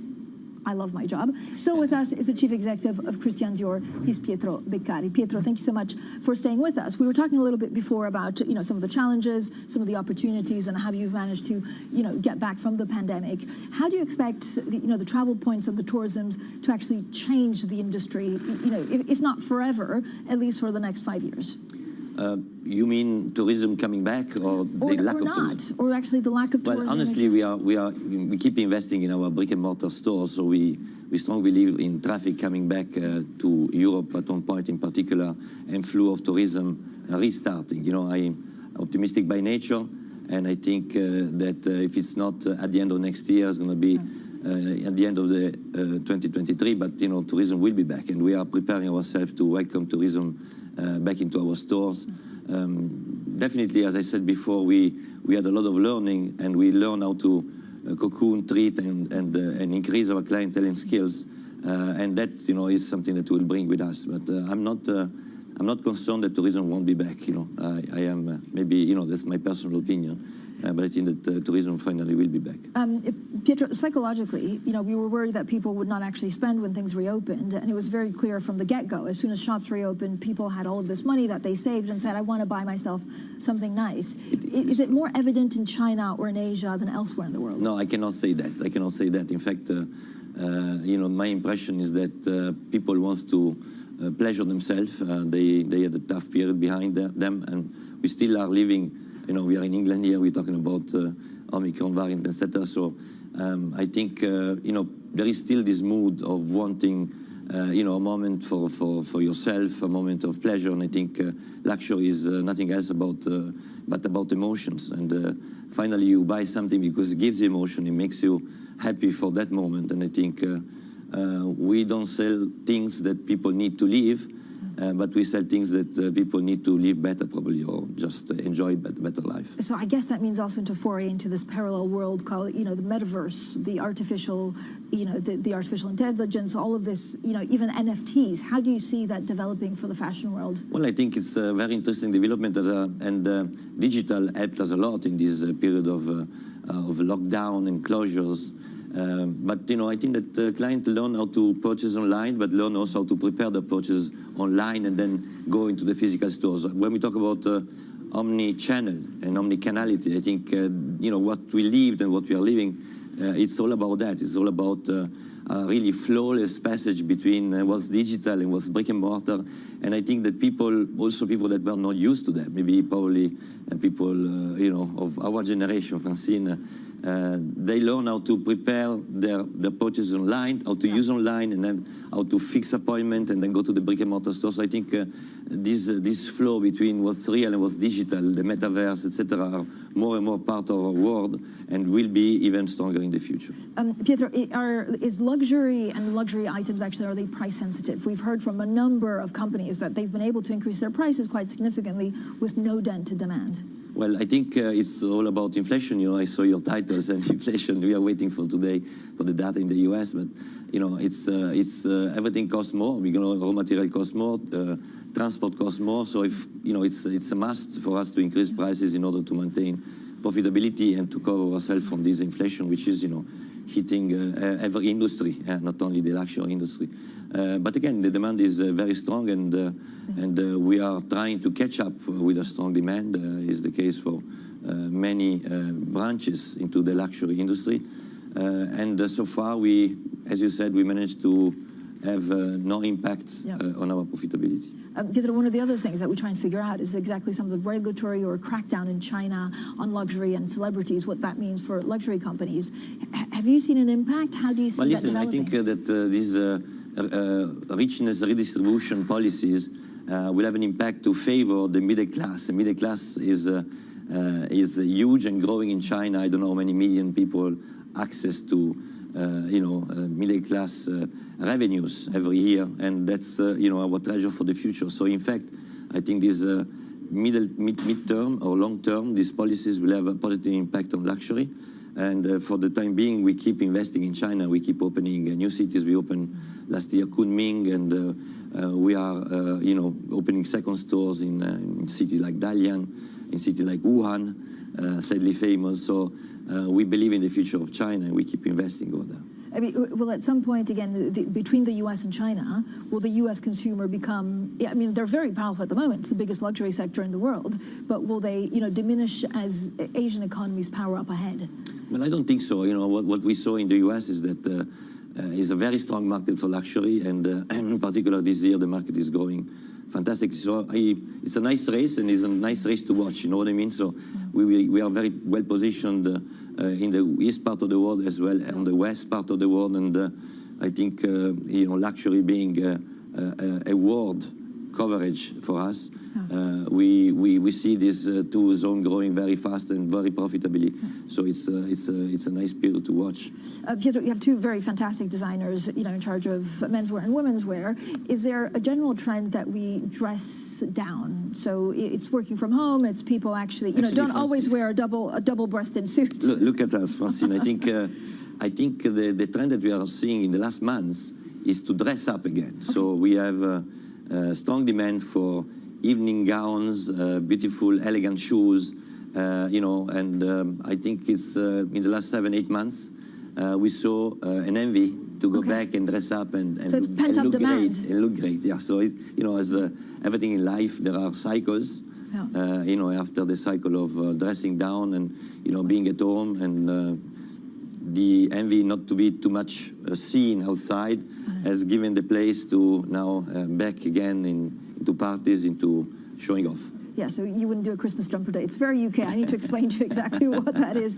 Pietro, give me a sense actually of what you think the legacy of the pandemic will be for luxury and fashion. But as I said before, this ability to pass from digital to brick and mortar, for sure, there are clients which access to digital e-commerce. Yeah. Many new clients, in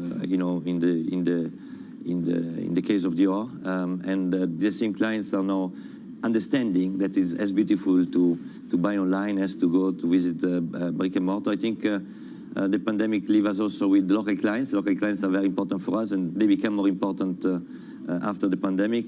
And last but not least, I think as far as my team is concerned, I saw a great strive of entrepreneurship, of motivation, risk-taking in my teams. And I believe that are qualities that reinforced us. And that's, the 3 points that I would say will bring us to the future. Pietro, I know you've also been doing a number of collaborations. I think Sakai with the Japanese make was the latest in point. I mean, how are these important to actually be on the map, to get talked about and get influencers to buy in? It's up to the sensibility of Marie-Gracia Curie and Kim Jones. Sometimes they collaborate, sometimes they don't, but they get always inspired by what they see.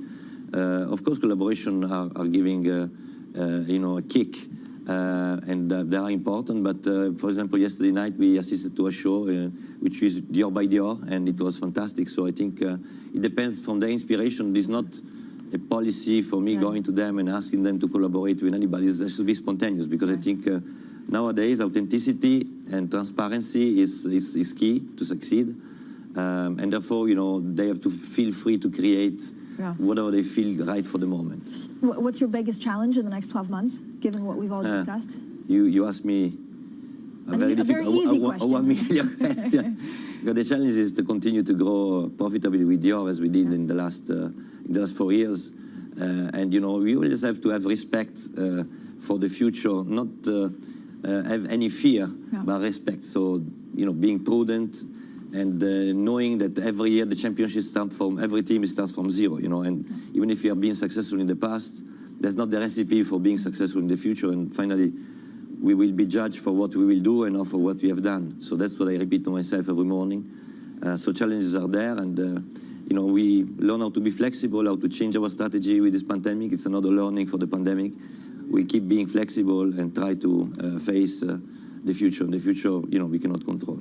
Pietro, thank you so much for joining us today. He's Christian Dior Chief Executive Officer. He's Pietro Beccari. Now, coming up, we'll be changing tack and discussing geopolitical tensions with the governor of the National Bank of Ukraine. He's Kirilo Shevchenko. The temperature rises between the U.S. and Russia, so we'll discuss what that means actually for the currency. This is Bloomberg.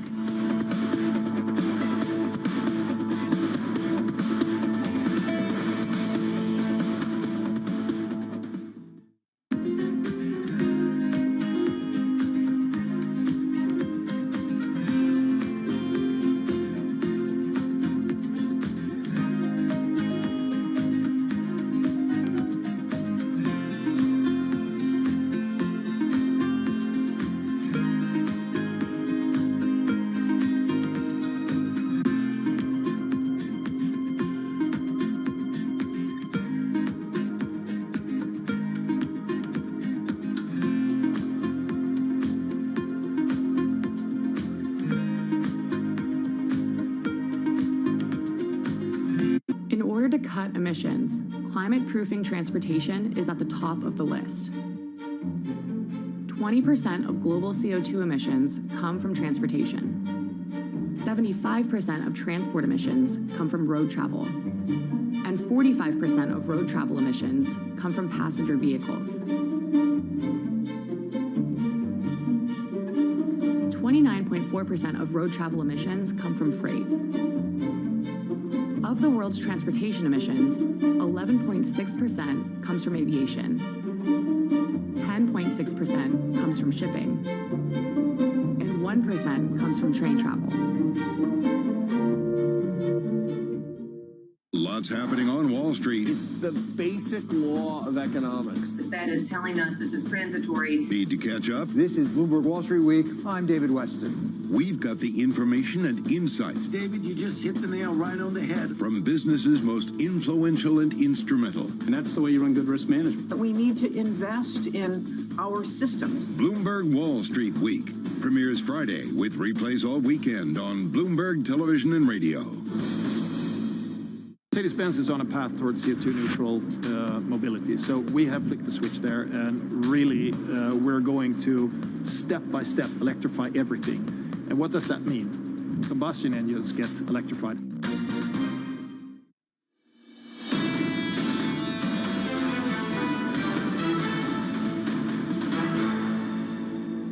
Welcome back. This is Bloomberg Surveillance Early Edition. Now, we're just getting some breaking news, and we understand that Sensitime, this is an AI firm, is actually said to delay its Hong Kong IPO after a U.S. ban. This is according to a report. Again, the AI firm that we've been talking about on Bloomberg Surveillance over the last couple of months was already added to the list of because of its alleged role in human rights violation over in China. So we understand now, because it's been put on the blacklist, and we have fresh reports on this, that it will actually delay its IPO. Now to another news, and Ukraine finds itself in the middle of tensions as Russian troops assemble near the border. Now, the U.S. and NATO are fretting about the possibility of an invasion in the early part of next year. Putin, meanwhile, denies his intention to start a war. Now, Joe Biden held a high-stakes call with the Russian president on Tuesday to discuss the situation. And this week, the Ukrainian National Bank hiked its key rate to 9%. Well, joining us to discuss all of the tensions is the governor of the National Bank of Ukraine. He's Kirilo Shevchenko. Mr. Shevchenko, thank you so much for coming on. I know it's been a busy week. I know it's a very tense moment at the moment. What can you do further to try and make sure that you're prepared for any eventuality? So from the monetary stability I can answer. So, as you correctly mentioned, yesterday we've increased our key rates. Yeah. So it has two things behind. The first one is the inflation. It's throughout the world we see the inflation, and the second one, of course, it's a tension with Russia. And so the tension with Russia, it's mostly affected to the FX exchange rate, and but it's only on one hand. Another hand, that last time we've seen that a lot of currencies from the emerging markets are weakening in terms of the US dollars, like Poland zloty, Hungarian forint, etc. Ukrainian hryvnia also weakened for 3.4%, right. But since the beginning of the year, appreciation of hryvnia, it's above 3.5%. So we are ready to answer to you're right. Is there anything that you can do more to actually prepare for a possible invasion from a financial stability point of view? For sure, we have a plan B, right. But I can't talk about it yet. So, Governor, give me a sense of actually what you think would work. You're very good at understanding finance and deterrence. What would work to try and tell Russia to back off right now? Is it hitting them with sanctions, or is it even touching the SWIFT payment?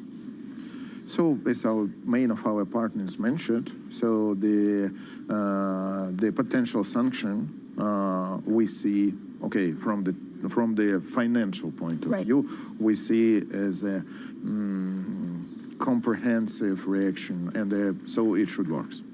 So you wouldn't touch SWIFT. I mean, SWIFT, cutting them out of SWIFT, the payment system, would be, would definitely send a very firm message. Yeah, so it could be also the SWIFT. That I guess it will be also the number of sanctions will be provided, but it's better to address this question to our partners. Governor, when you look at some of the financial aid that you received, for example, for the UK or from the UK, what more do you need? Pardon me?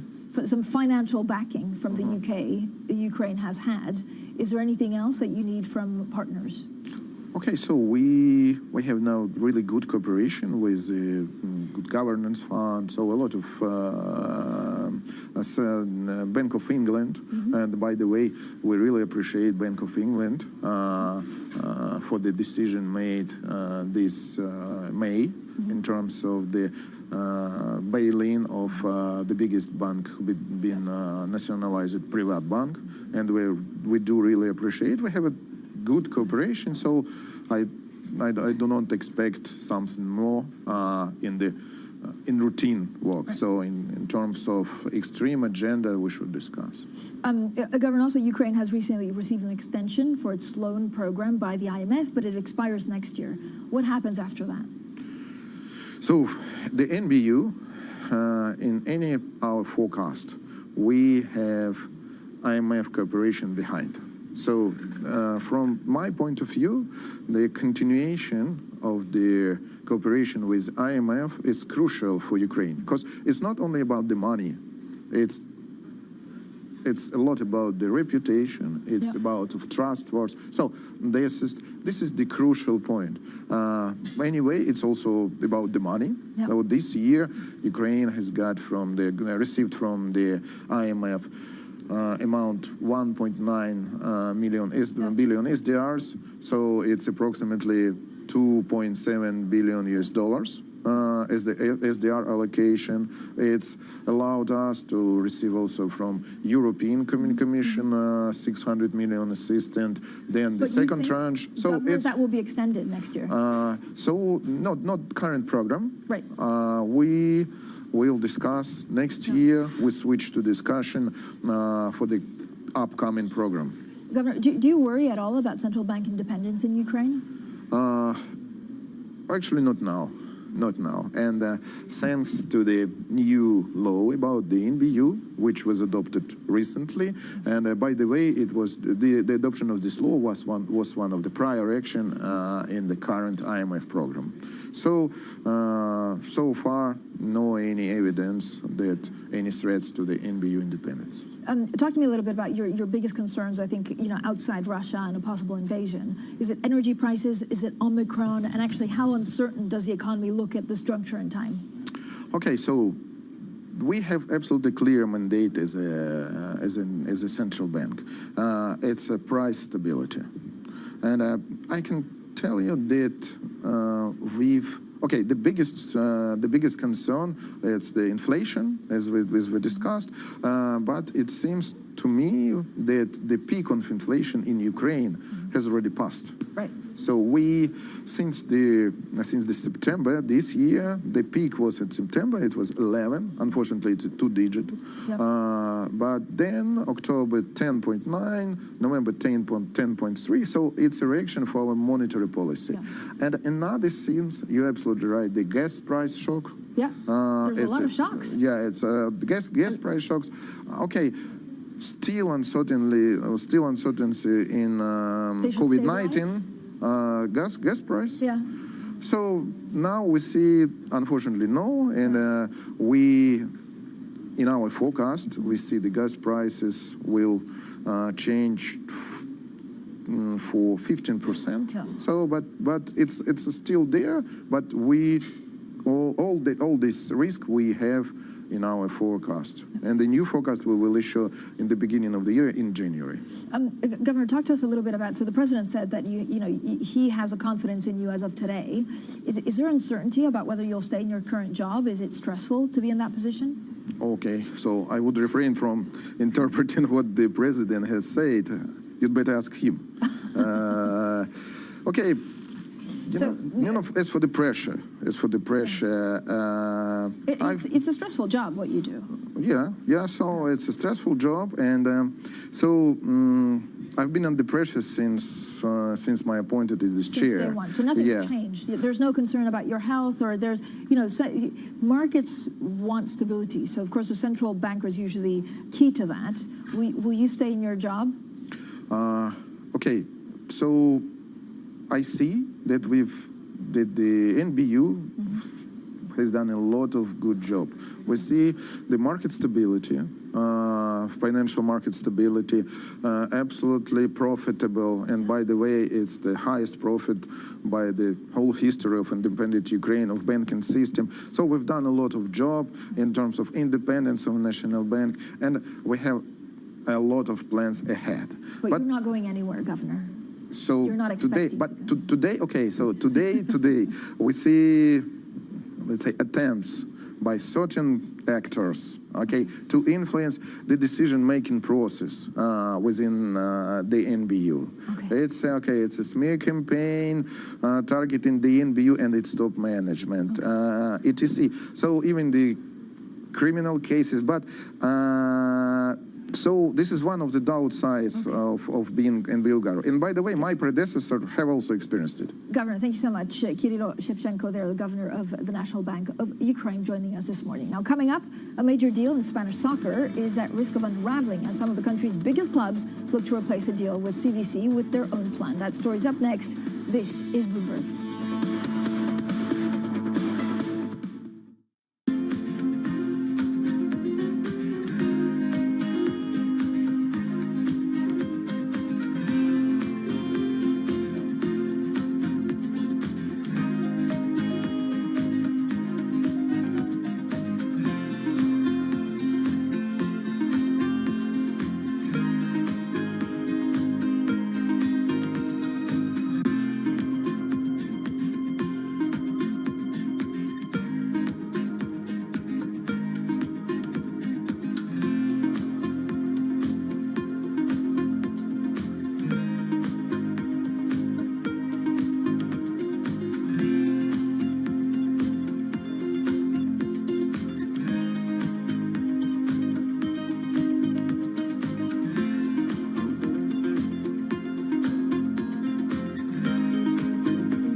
Worker perspective, a recent headline, you got Kellogg's Cereal Union says the latest agreement that they had was rejected. Deere had to finally make a union contract. How concerned are you about the longshoreman contract and union negotiations right now? Well, we're some time away from that. The contract expires on the 30th of June next year, and both sides have told me that they'll sit down to the table and begin negotiating in May. These are always important discussions, and usually when the spotlight is on our industry. But there'll be some issues around wages. The industry is making a lot of money. The longshore folks would like to see that. Now, I don't speak for either side, but training and development of the workforce will also be key as robotics and automation are front and center. The workers cannot be left behind. Yeah, but to that point, I mean, do you feel like the balance, though, has shifted? I mean, for so long, workers had a lot less negotiating power. Do you feel like the pendulum's shifting? The International Longshore and Warehouse Union, which does work across 29 West Coast ports, is very strong and a democratic organization. It's such an interesting new world. The world is changing. For us, it's not about being first. It's about being the best. While everyone is zigging, we're zagging. We feel like we can maybe help people out more. We have an enormous number of big ideas. I don't think it's the great resignation. I think it's the great reshuffle, and people are reflecting on what do they want and how do they want to work and how do they want to live their lives.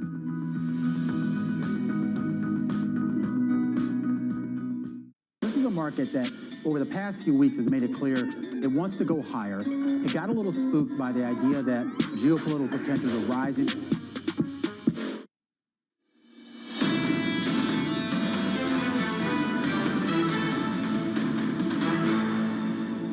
Let's turn to football now, and a major deal in the Spanish game is at risk of unraveling now. Some of the biggest clubs in the country are looking to replace a €2 billion agreement with CVC Capital Partners with their own plan. Well, joining us now with the details and what it means for the future of La Liga is Bloomberg's Irene Garcia Perez. Irene, so what exactly is at stake here? Hi, so basically clubs are voting today on the plan proposed by CVC to invest about €2 billion in Spanish football for about 8% of a newly created entity that will hold the rights of the media revenues of the clubs. And it needs the support of 32 out of 42 clubs to go through. Irene, thank you so much. With a nice little taster there of Spanish football. We'll have plenty more on that shortly. This is Bloomberg.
So what happens is that we create some icons, we call them tags, and they have a signal within them. And when you stare at that, your eye responds to it in a particular way. So the way in which that eye response occurs is a signal that we pick up on the visual cortex of the brain at the back of the brain. So the sensor is looking for the signals we create here that come through the eyeball, through the brain, and then onto the visual cortex. Once we've got it there as a signal, we can grab that, we understand what that signal looks like, and we can turn that into a command for whatever we're trying to control.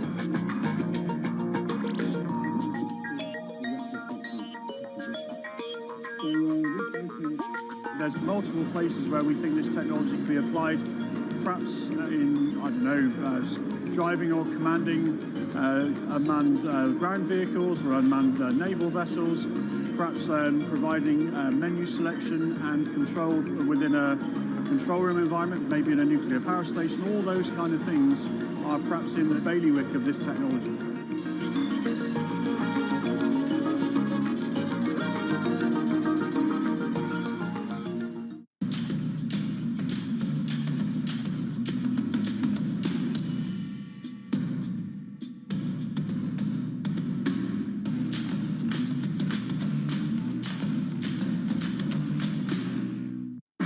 breaking news, the world turns to Bloomberg.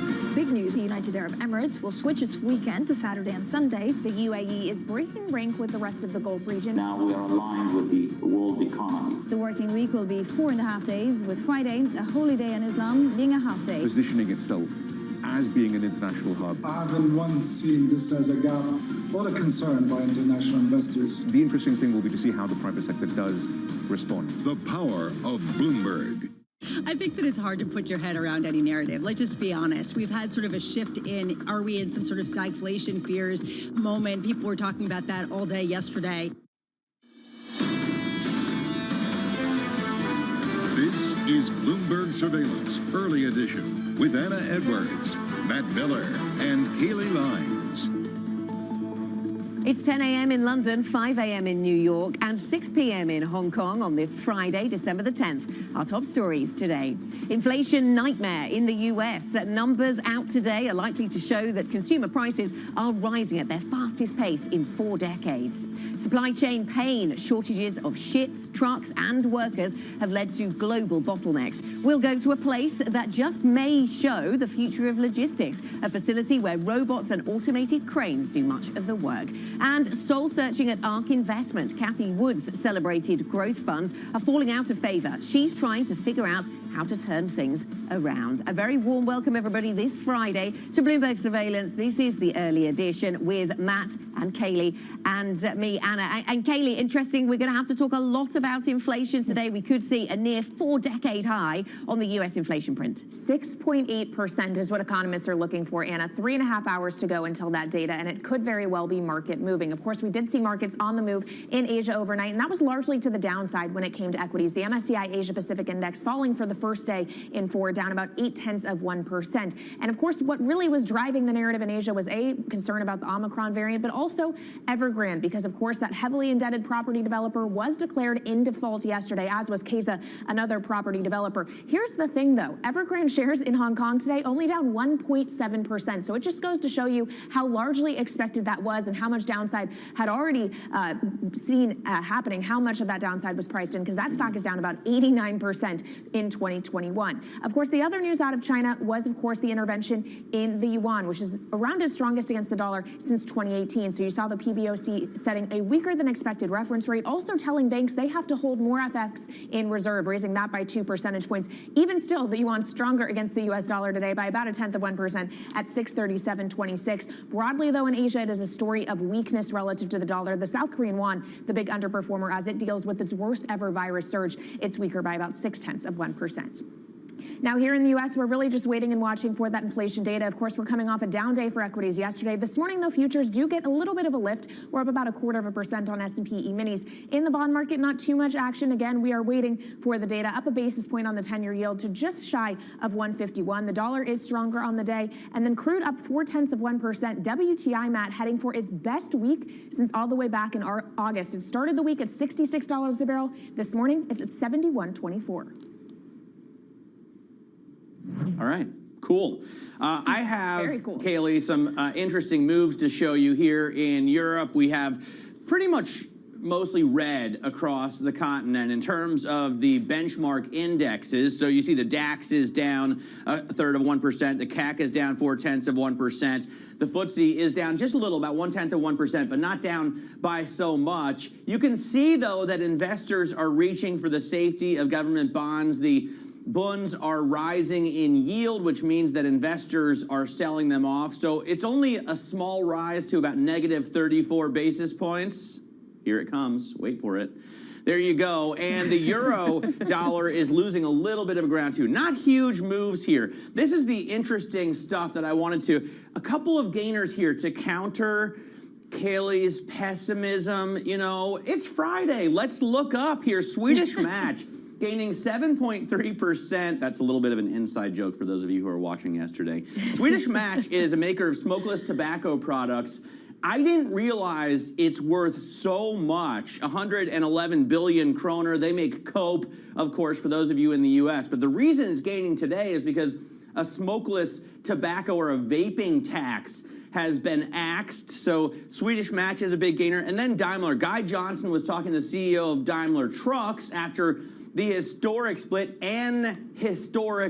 from Daimler. Well, as Tom would call it, Daimler Chrysler, but mainly just Daimler AG now that Chrysler's not involved. A big gainer today at 2.7%. I don't have Bitcoin on the boards because there's really no movement to speak of in terms of Bitcoin today, but it's at 48,000 and change, and you can check CRYP on your Bloomberg terminal if you need to see it. Okay, and what kind of hedge against inflation is it? That conversation will no doubt run today as we focus on inflation. And with that in mind, let me tell you what is coming up on today's agenda. G7 foreign ministers will meet in Liverpool here in the UK. They will discuss a range of global issues, including economic resilience, post-COVID, global health and human rights. President Biden will deliver his closing remarks from the Summit for Democracy, but we will, of course, be focused on that US CPI print. That is due at 8:30 a.m. at New York time. Inflation is projected to hit 6.8% in November, which would be the highest in the lifetime of most Americans. I do remember 1982, but I'm maybe not most, and I'm certainly not American. Let's join Michael McKee, Bloomberg International Economics and Policy Correspondent, who I think remembers 1982, the last time we saw inflation perhaps at these kinds of levels. That is our expectation, at least today. Michael, where do you expect inflation to be coming from this time around? What will be the key drivers that we need to pay attention to?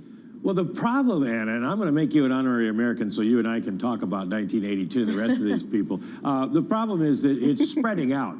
For the first couple of months, we saw elevated inflation because of supply shortages as the economies around the world reopened and as commodities went up in price. But now we're seeing a broadening of it. The last time, in October, we had a CPI number.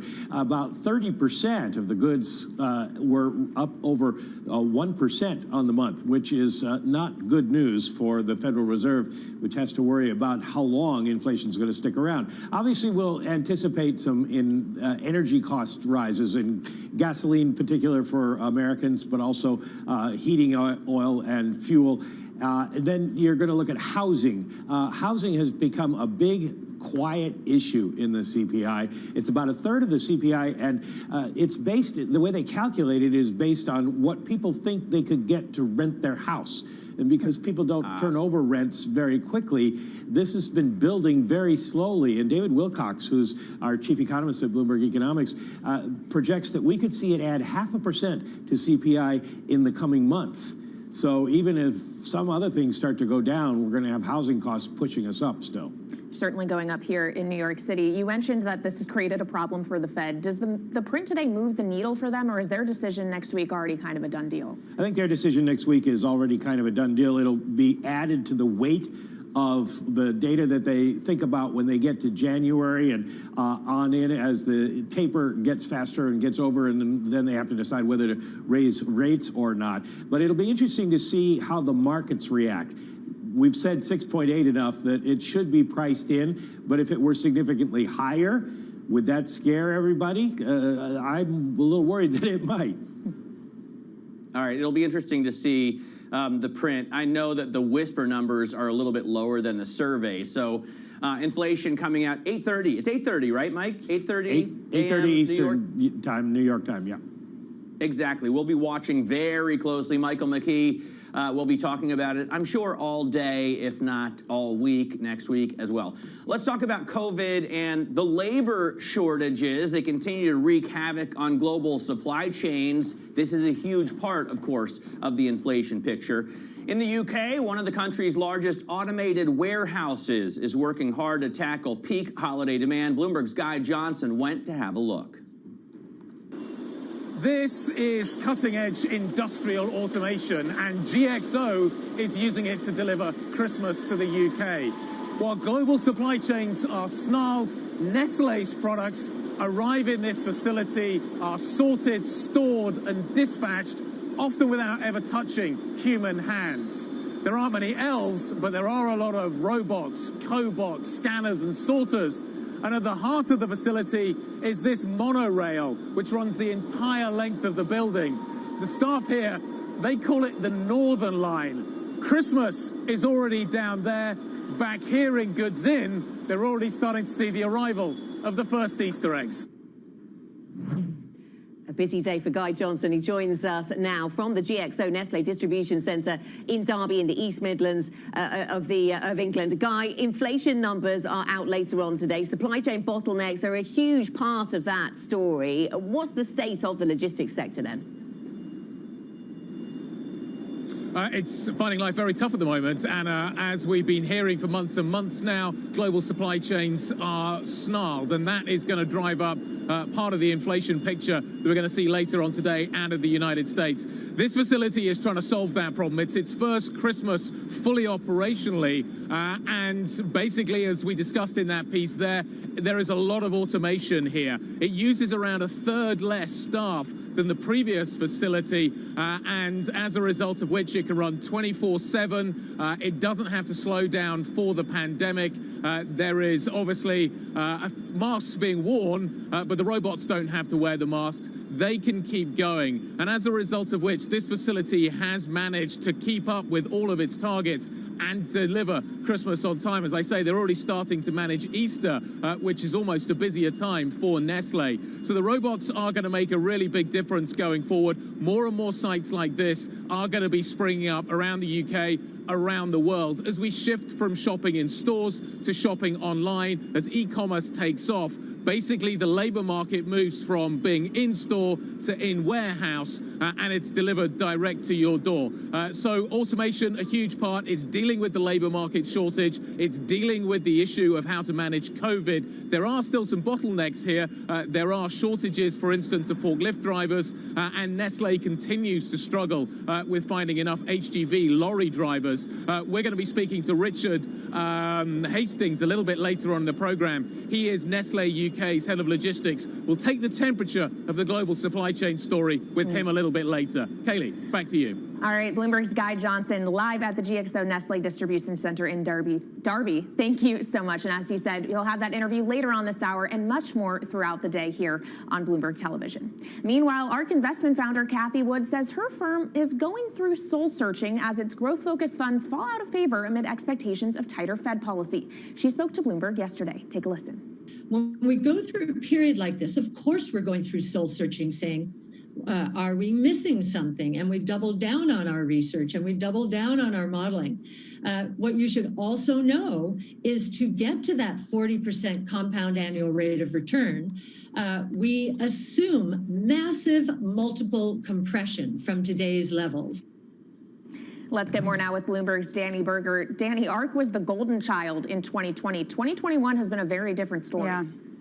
It's so true, and it really encapsulates a lot of the change, a lot of the pivot that's happening in this market, because the ARK-type strategy, when inflation is low, when rates are low, it's a reliable strategy those really growthy names, high-flying tech, in the case of ARK, often unprofitable, seem to not have the limits of gravity apply to them. But now when inflation's picking up, we have that monster number that Mike was talking about, we're expecting later today. That means that the future cash flow of these growth funds, stocks rather, needs to have a monster discount attached to them. So that means it's no longer popular. We've seen ARK year to date fall about 24%, 22% in 1 year. That compares to an S&P 500 gain of 24%. Cathie Wood herself, speaking to Bloomberg, said that this rarely happens, where she's falling while the rest of the market's growing. So it's not just the strategy, which seemingly is wobbling now, it's also the investors that Cathie Wood has to contend with. It used to be, Kaylee, during those periods you talked about when ARK was the favorite child, it barely had a week of outflows. But so far in the second half of this year, it's had nearly $7 billion pulled from it by investors. So perhaps this is why, in her own words, it's a period of soul searching.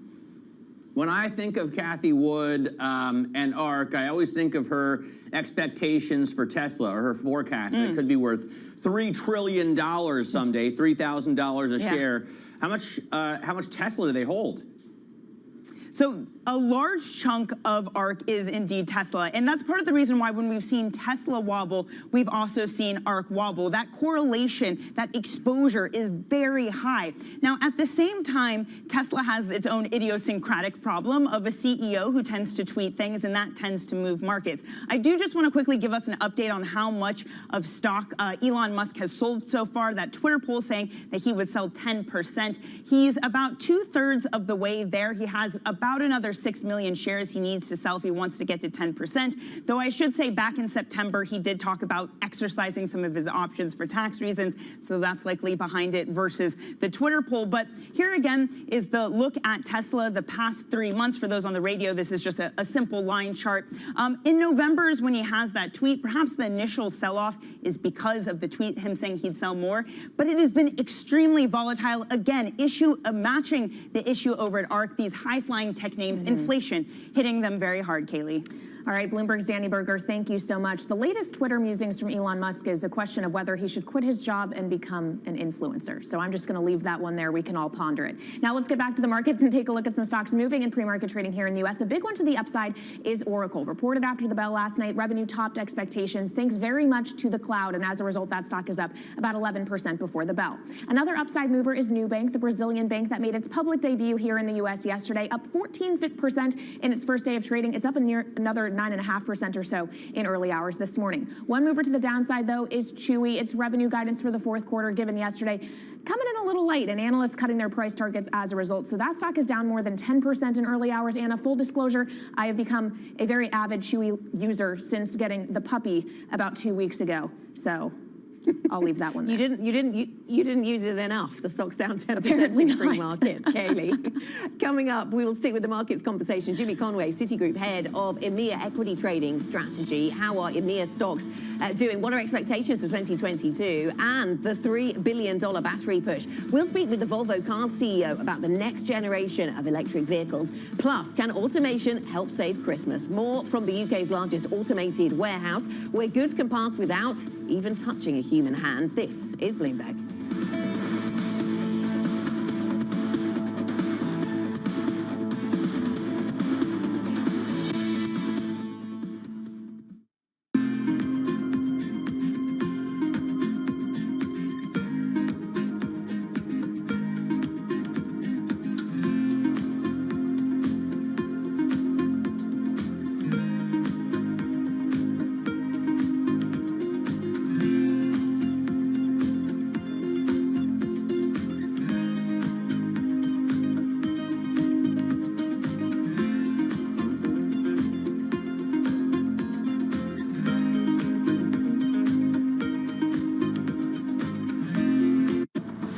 Extra $1 trillion in spending, not increase inflation?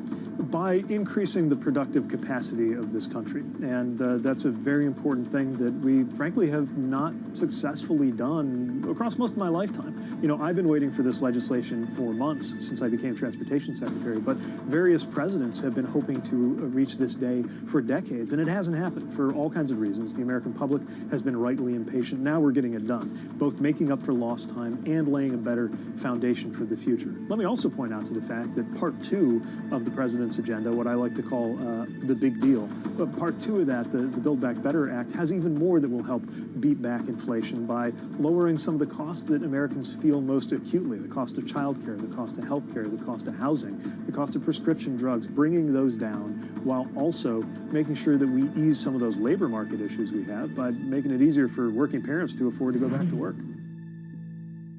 Bloomberg has enhanced search on the terminal to deliver what you need when you need it. Now, you can simply type phrases in everyday English in the command line. Compare financials. Find people. Analyze markets.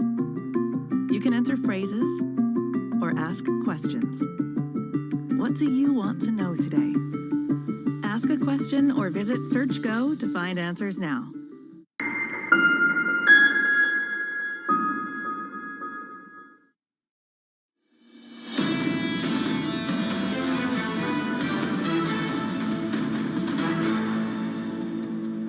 Welcome back to Bloomberg Surveillance. This is the early edition. I'm Matt Miller in Berlin. I should mention here it is 11:18, just so you know what time it is here too. I'm alongside Kaylee Lines in New York, where it's 5:18, and Anna Edwards in London, where it's 10:18. And I'm looking at a chart for those of you listening on radio. What I'll tell you is this chart shows some of the riskier bets you could have made in the market. It's got profitless tech stocks, a basket of big tech stocks that don't make any money. It's got IPOs in it, which have been a retail favorite this year. And it's got Russell 2000, so some small cap stocks that obviously are going to be a little bit more volatile, a little bit more risky than Dow Jones Industrial 30 stocks. What we see over the course of kind of from the middle of November until now is that all of these assets have dropped. I want to bring in Christine Aquino, who helps lead Bloomberg's market coverage out of London right now, to tell us what's going on here. Is this kind of a retail exodus, or are retail investors being punished? What does it look like here?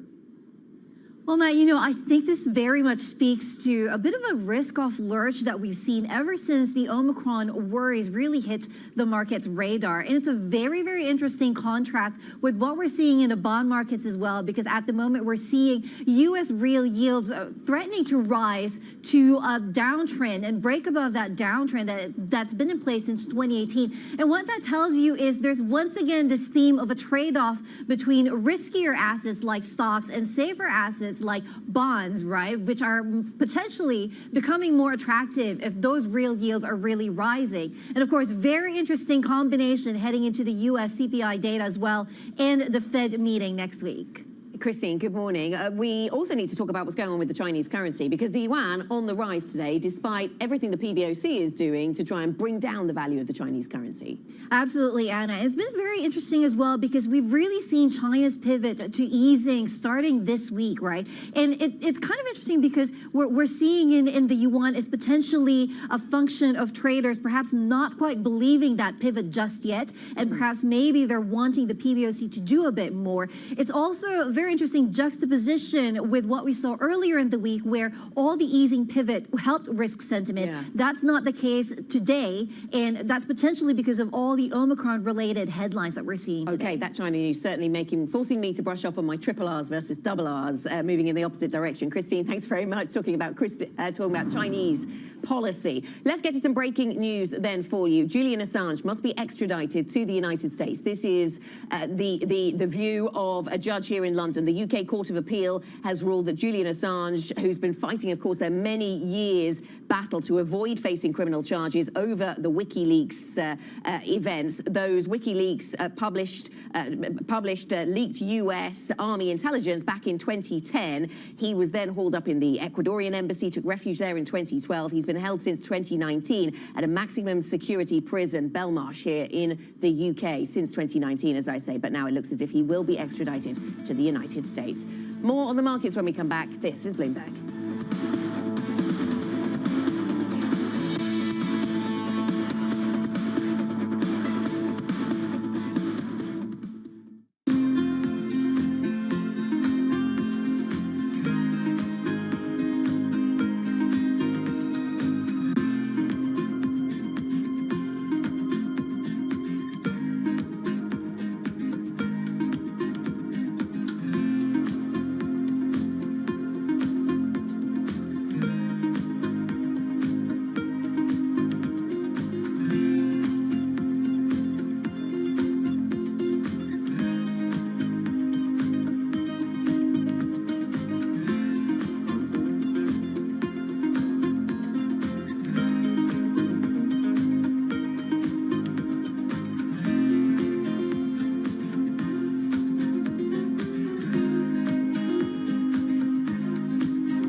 What do we know and what don't we know? Because there's a lot of speculation, a lot of anecdotes circulating right now.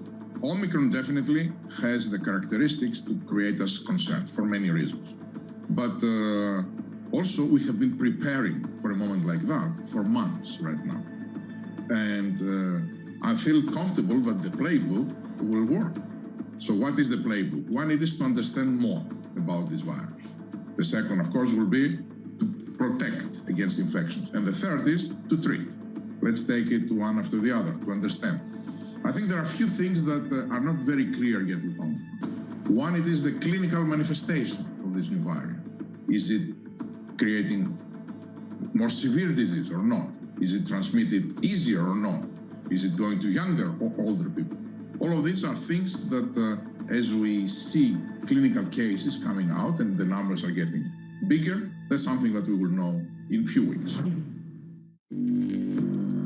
Access the financial world on demand. Hear from leading economists, policymakers, and industry experts via live and on-demand webinars, only from Bloomberg. Start exploring to see what's moving the markets. Visit Bloomberg.com/webinars.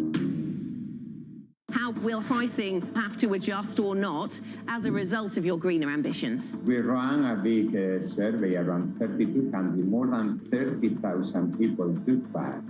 And as you say, there was a big gap in between people that were worried about climate and people that were taking action. Right now, about half of U.S. households invest. We'd like to get that number up to 95+%. Investing should be as ubiquitous as shopping online. It should just be something that people do. I think that it's hard to put your head around any narrative. Let's just be honest. We've had sort of a shift in, are we in some sort of stagflation fears moment? People were talking about that all day yesterday.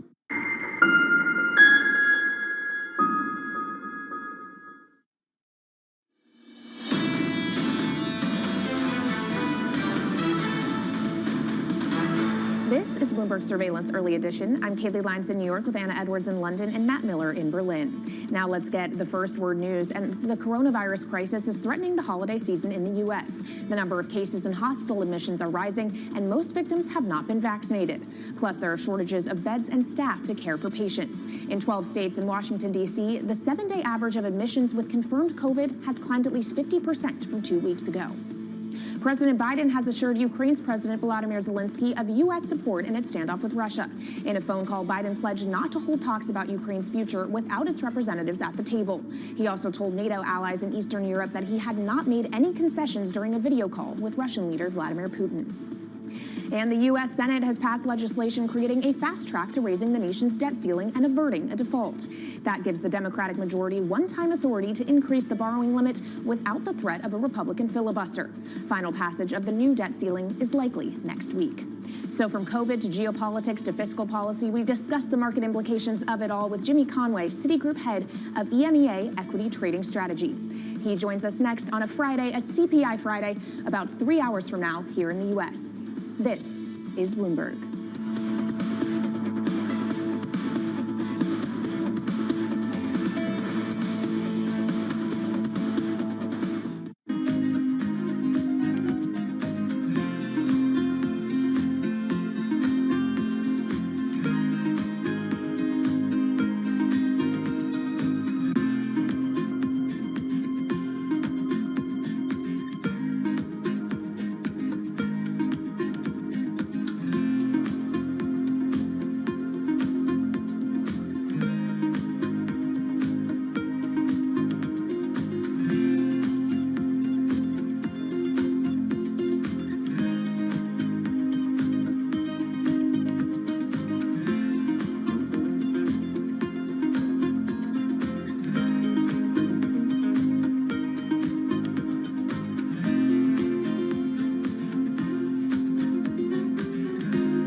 The antibody responses produced by this vaccination is able to potently neutralize the virus and a number of variants of concern.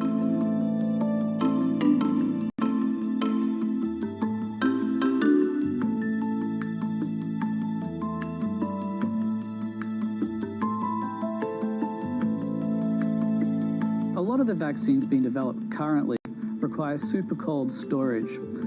One of the great advantages of our patch is that we're able to remove the cold chain. We've been able to stabilize the vaccine on the patch for at least a month at room temperature and a week at 40 degrees.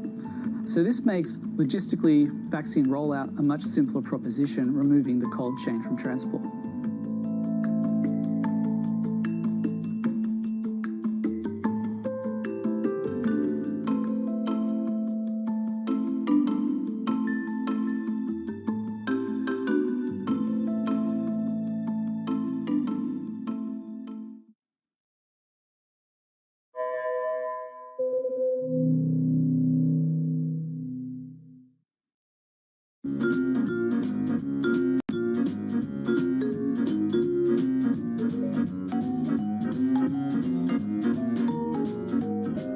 Happy holidays from all of us at Bloomberg.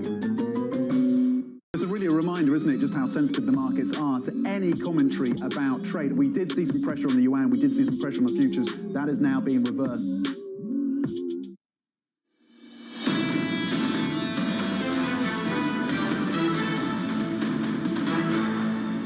This is Bloomberg Surveillance Early Edition. I'm Anna Edwards in London with Matt Miller in Berlin and Kaylee Lyons in New York. And Matt, you were doing your best at the top of the hour to keep our spirits up, despite the fact that we see European equity markets moving to the downside. We're going to have to focus on CPI a little bit later. But in the meantime, whilst we're waiting for the CPI print, I thought worth looking at where we are on the European stocks picture. And you flagged the strength that we're seeing in some of the auto names today. Autos and parts, by far and away, the best performing sector today, up by 1.3%. No surprise, tech lagging behind after yesterday's falls on the NASDAQ.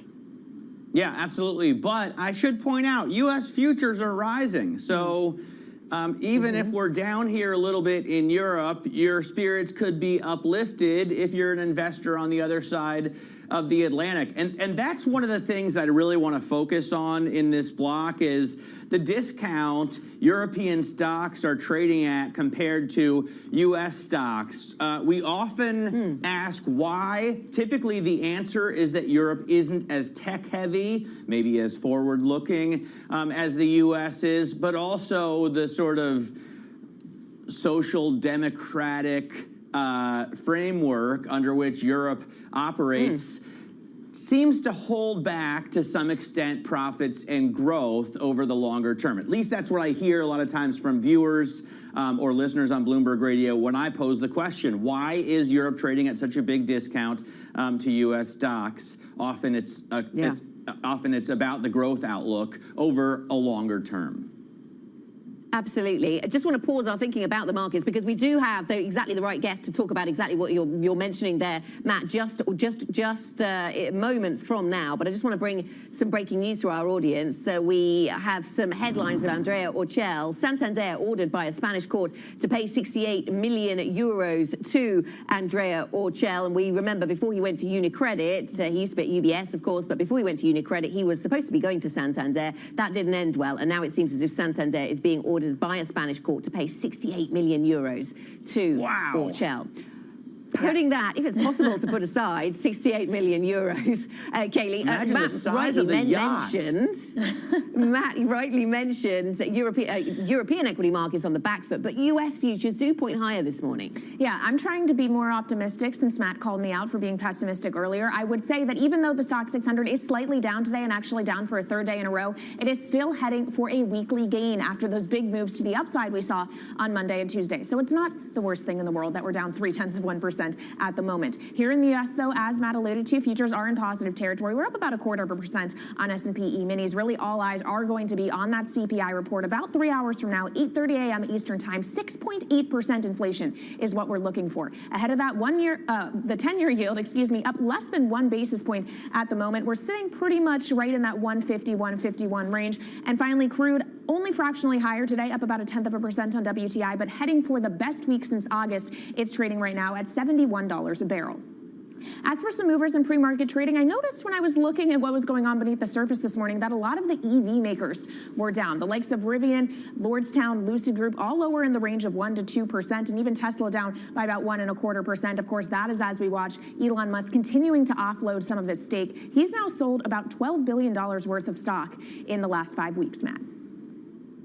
All right, definitely a sector that I keep my eye on as well. I want to give a shout out, by the way, to one of our producers in London, Dan Curtis. He's one of those quiet geniuses. He's almost like a chart savant in a way, but he's also an Olympic class rower. So while he's moved from the US to the UK, I think he could actually win a race on the Thames. Where do they do that? Henley on the Thames, Avon upon Stratford. I don't know what it's called. In any case, Dan Curtis put this chart together for me, and for our listeners on Bloomberg Radio, it's a pretty common theme. I hit on this a lot. It's the European stocks discount to U.S. stocks that I was talking to Anna about earlier. This chart goes back to 2005, so before most of us were born, but it's at an absolute record low.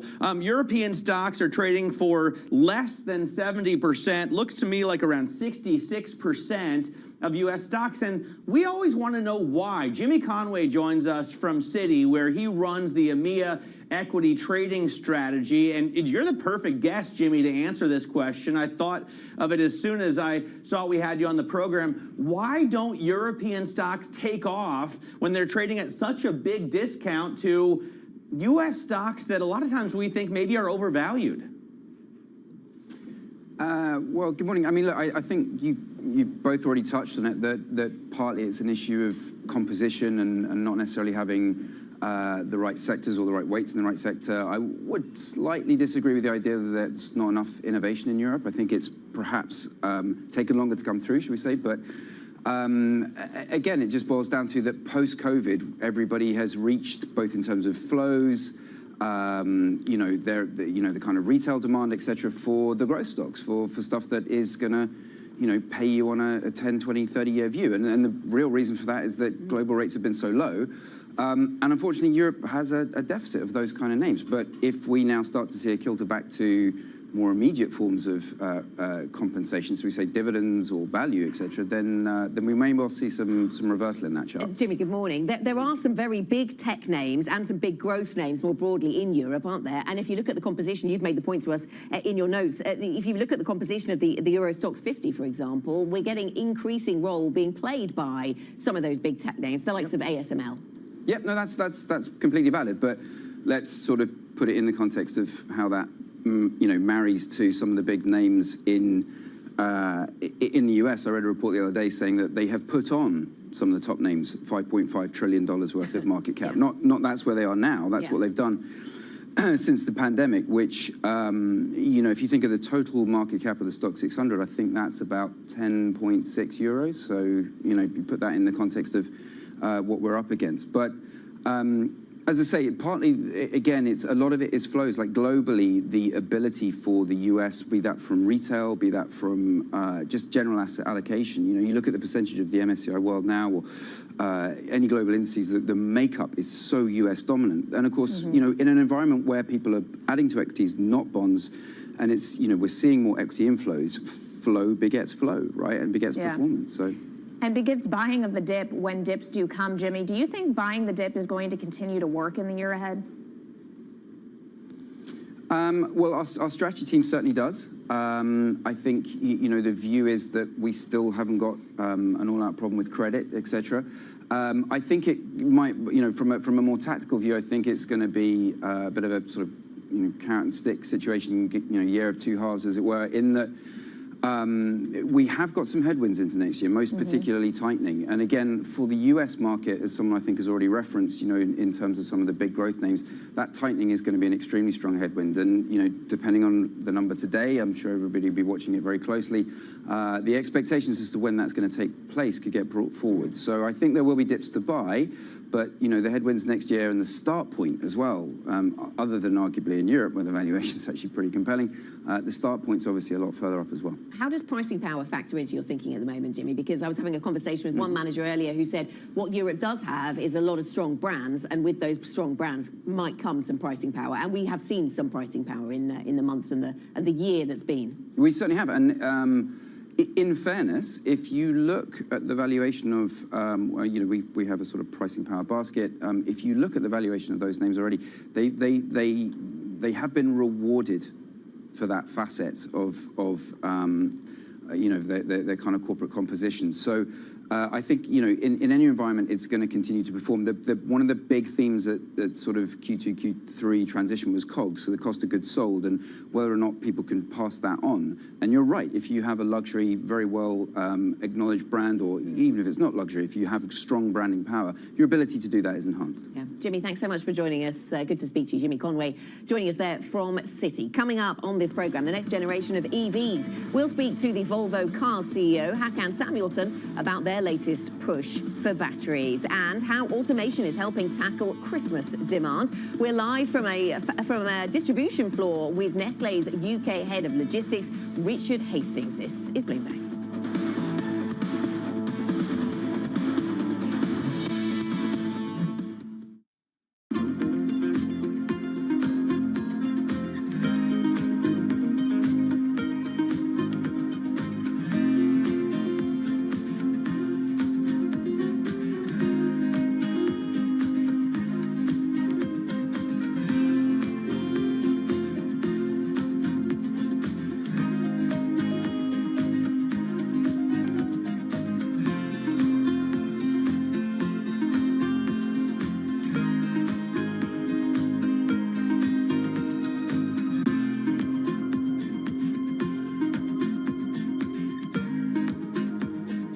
While India might be securing jobs for its highly skilled elite, complicated, uncertain taxes have pushed most foreign companies in need of cheap labor towards China.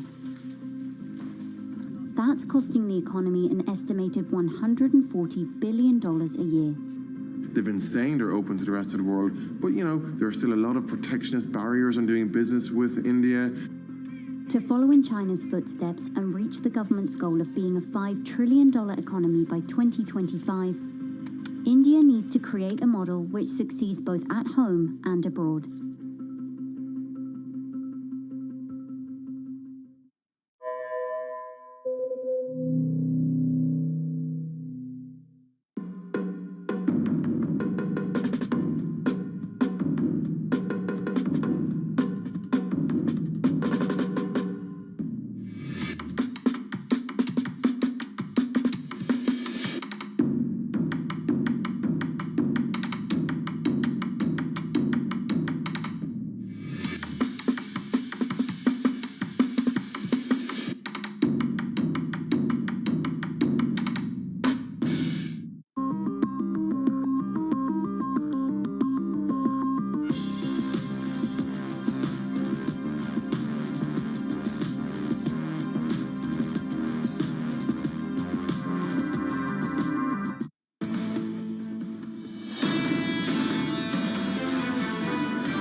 Having here the first trading day, it's like the finish line of a marathon. On the other side, we are right. We are in the other race. We're in the race of ending the year, of starting 2022, where we have a monster demand from the markets, but have to battle shortages from the supply industry, and then certainly the transformation to zero emissions in the next 10, 15 years ahead of us. That was the CEO of Daimler Truck, Martin Daum, speaking with Bloomberg's Guy Johnson earlier today on the company's first trading day after an historic split from Mercedes. Definitely a big story that I'm watching. I'm also watching Volvo Cars. Volvo and Northvolt are forging ahead with a $3.3 billion push to make electric vehicle batteries in Europe. The companies announced today they'll set up a research facility in Gothenburg, Sweden, next year. And we have with us the CEO of Volvo, Håkan Samuelsson, joining us now. Håkan, always great to get some of your time. Really appreciate it. Talk to me about, first off, power prices. This is something I don't typically ask car CEOs, but you've got factories to one and now one to build. At a time when prices are very high, you have cheaper power, I think, north of you, but even in Gothenburg right now, it's expensive. How are you dealing with this? How are you arbitraging these power prices? I believe you, of course, have to see it a bit longer term also. I think we have talked earlier about when the fuel prices go up and then suddenly they go down, and then should we then go back to combustion engines? I mean, we have always said we believe electrification will come, and of course right now there is a power shortage, very cold weather here up in Europe. I'm quite convinced that we should go electric independently of that. And I mean, if the car industry go into electric, I'm quite sure also investment will follow. We need to be able to charge all of those cars in a climate good way. So it doesn't really change our strategies. Yeah, absolutely, but it may influence where you plan to build this new factory. What sites are you looking at? Who's leading the race here? It is first step. Production start around 26. We're talking about 30 gigawatt hours. So say it's for around 300,000 cars, and then we will expand it into around 500,000 cars. 50 gigawatt hours. But very important is, of course, also to develop really now the state-of-the-art chemistry and integrate them and still control them in an absolute good way in the car. And that's really the beauty of this venture. We will work very closely, vehicle engineers and the battery engineers, to really develop a state-of-the-art solution for our next generation of electric cars. Hakan, I think a lot of people want to know where this factory is going to be. Do you know yet? Is it still to be decided? We have a very short list, and you have to look into, of course, energy, very important, should be CO2-free energy, cost of energy, logistics, competence, and so on. So we have a very short list, a handful of possible sites. A couple of them are in Sweden, but we also have good alternatives outside Sweden. So now we need to finalize exactly the support from local authorities, because it's not just building a factory, it's a lot of things that has to be taken into account. Also the financials, of course. Yeah, not quite decided yet. How do you expect battery prices? In February, you will decide, really. Tell me that, but also how you expect battery prices to develop as raw material demand surges. So many car manufacturers and battery manufacturers now after the same raw materials to go into the batteries. How would you expect prices to move? They will anyhow move down, because when you get scale, cost of batteries will go down, and it's needed because, say, mid-decade, we need to have affordable battery cars. I mean, say, cost should be in parity with the combustion fuel car of today. And when it comes to raw material, of course, it's also to minimize expensive material used in the batteries. I think we will look into exactly what material is needed. Prices of cobalt and so high, and I mean, we can also minimize the use of that. That's also, of course, part of the R&D. To really get the cost down and the performance up of the batteries. And I think we could do that in this very close cooperation with Northvolt. And I think also culturally we have a very good fit, as we both come from the same region, same language, same background, culture. Hakan, how do you compete with or work with Polestar? My wife wants to buy an electric car. Naturally, I started looking at the XC40. I noticed it's more expensive than a Polestar 2. How do you work with that brand, which is historically kind of the performance brand of Volvo, but is now being spun off into its own company? Now it's a sort of partner. We share, of course, development costs, but they are also, of course, pioneering certain concepts. Of course, they are much faster all electric than Volvo will be. Say they are 10 years ahead of us in the development, but also pioneering new ways of reaching customers with direct sales, with downtown stores to meet customers. A lot of interesting developments. So in a way, they are part of our family, and I think it's very difficult to see Polestar without Volvo and Volvo without Polestar. So I would be very liberal in my recommendation to you choosing a Polestar or Volvo. I would be happy either way. Okay, no rivalry there then. Thank you so much, Hakan. Thanks for joining us, Volvo Cars CEO Hakan Samuelsson. Now, in the UK, one of the country's largest automated warehouses is working hard to tackle peak holiday demand. COVID and labour shortages are wreaking havoc on supply chains elsewhere. But here in the UK, the machines, it seems, are in charge, certainly in this particular warehouse. Automated cranes and robots sort, store and distribute Nestlé's goods, which can go through the plant without touching any human hands. Guy Johnson is there for us. Bloomberg's Guy Johnson at the GXO Nestlé Distribution Centre in Derby. And you're joined there by Richard Hastings, Nestlé Head of UK Logistics. Guy. Absolutely. Let's talk to Richard Hastings. He is the head of logistics for Nestlé UK. He is a specialist in supply chains, the perfect person to talk to on a day like today as we look forward to US inflation a little bit later on. Richard, thank you for having us. Morning, guys. It's great to be here. Talk to me about the difference an automated plant like this, high-tech stuff, is making to Nestlé. So as Nestlé grows, one of the challenges we found with warehousing is that they reach a level that they can't grow beyond. And so what we've wanted to do is look for a technological solution that would grow with us. And so we've effectively invested £55 million here to revolutionise the way that we can deliver to our customers, whether it be coffee, whether it be Kit Kat, whether it be Quality Street, for the next 25 years. How much, just in terms of efficiency, how much a difference does it make?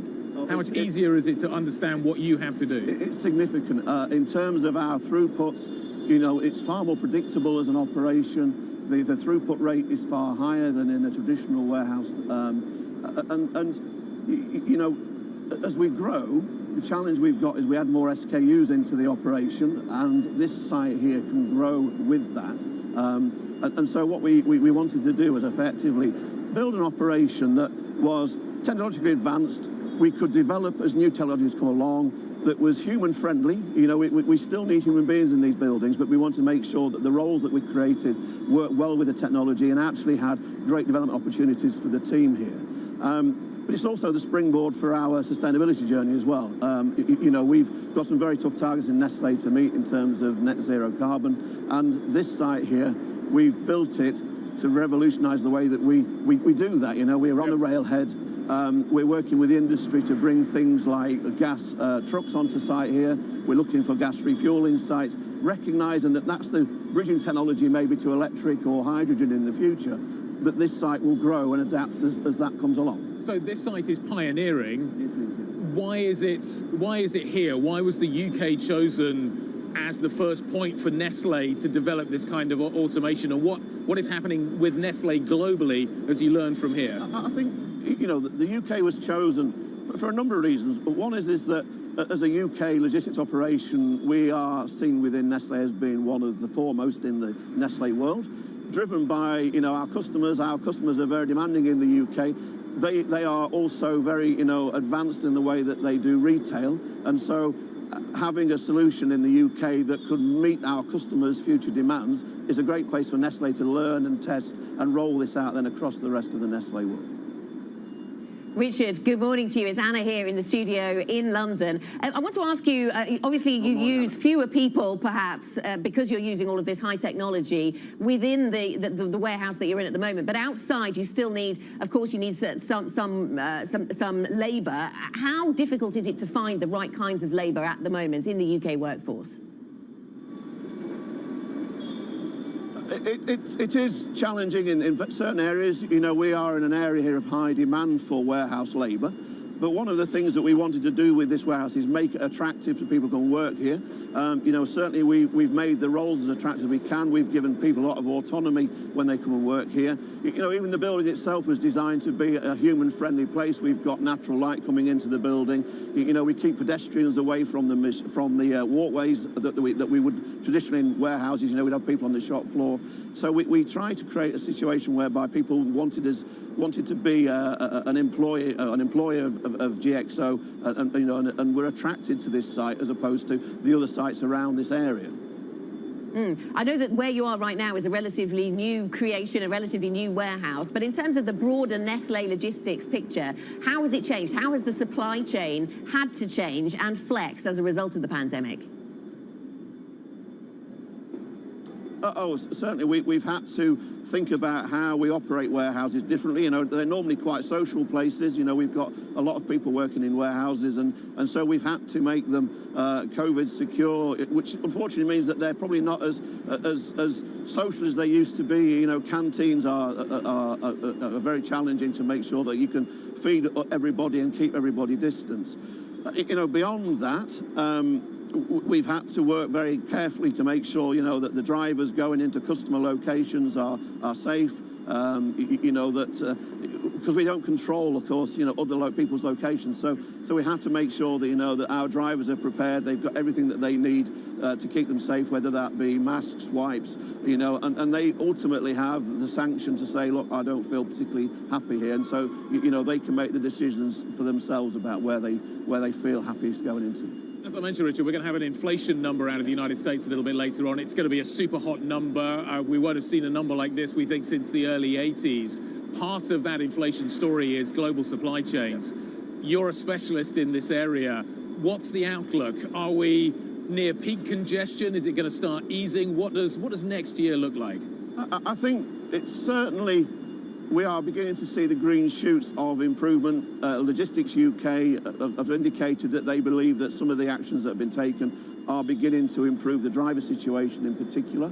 I don't think, though, it's a quick fix. I think we've got a few more years of this, because the challenge with drivers is that we've got quite a lump of drivers who are in their mid-50s, early 60s who are about to retire.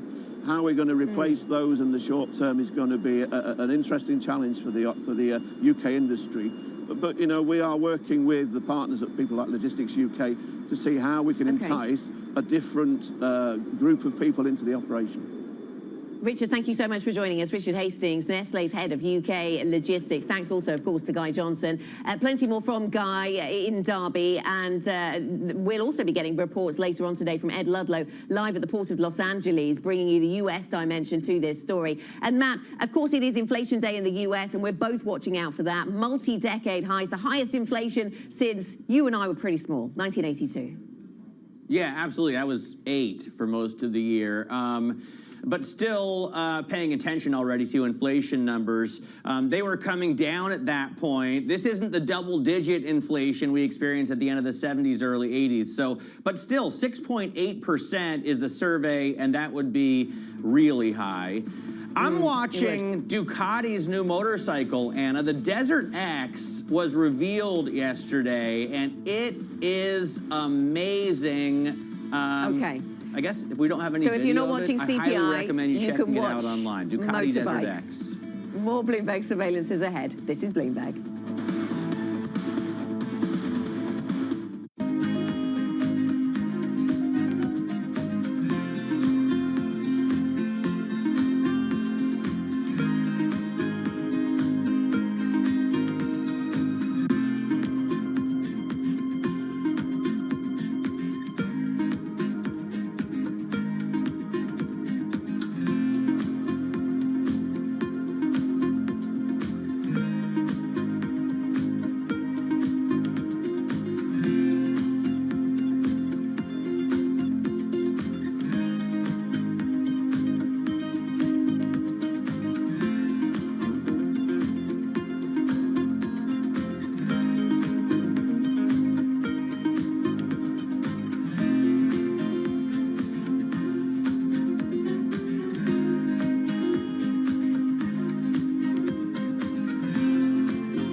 When your shares are down 20%, it's going to hurt. But talk to us about, well, really what you're seeing. Take us more forward-looking. Are you worried about people exiting pandemic era and going back to the gym, or are we going to work out at home more?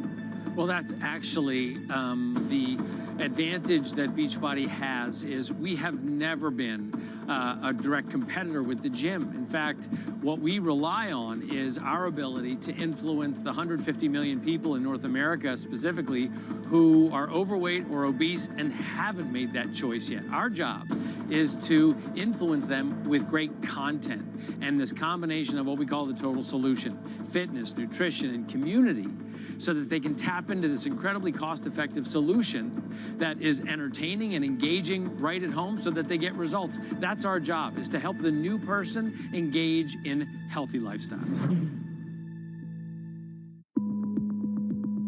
It's such an interesting new world. The world is changing. For us, it's not about being first. It's about being the best. While everyone is zigging, we're zagging. We feel like we can maybe help people out more. We have an enormous number of big ideas. I don't think it's the great resignation. I think it's the great reshuffle, and people are reflecting on what do they want and how do they want to work and how do they want to live their lives.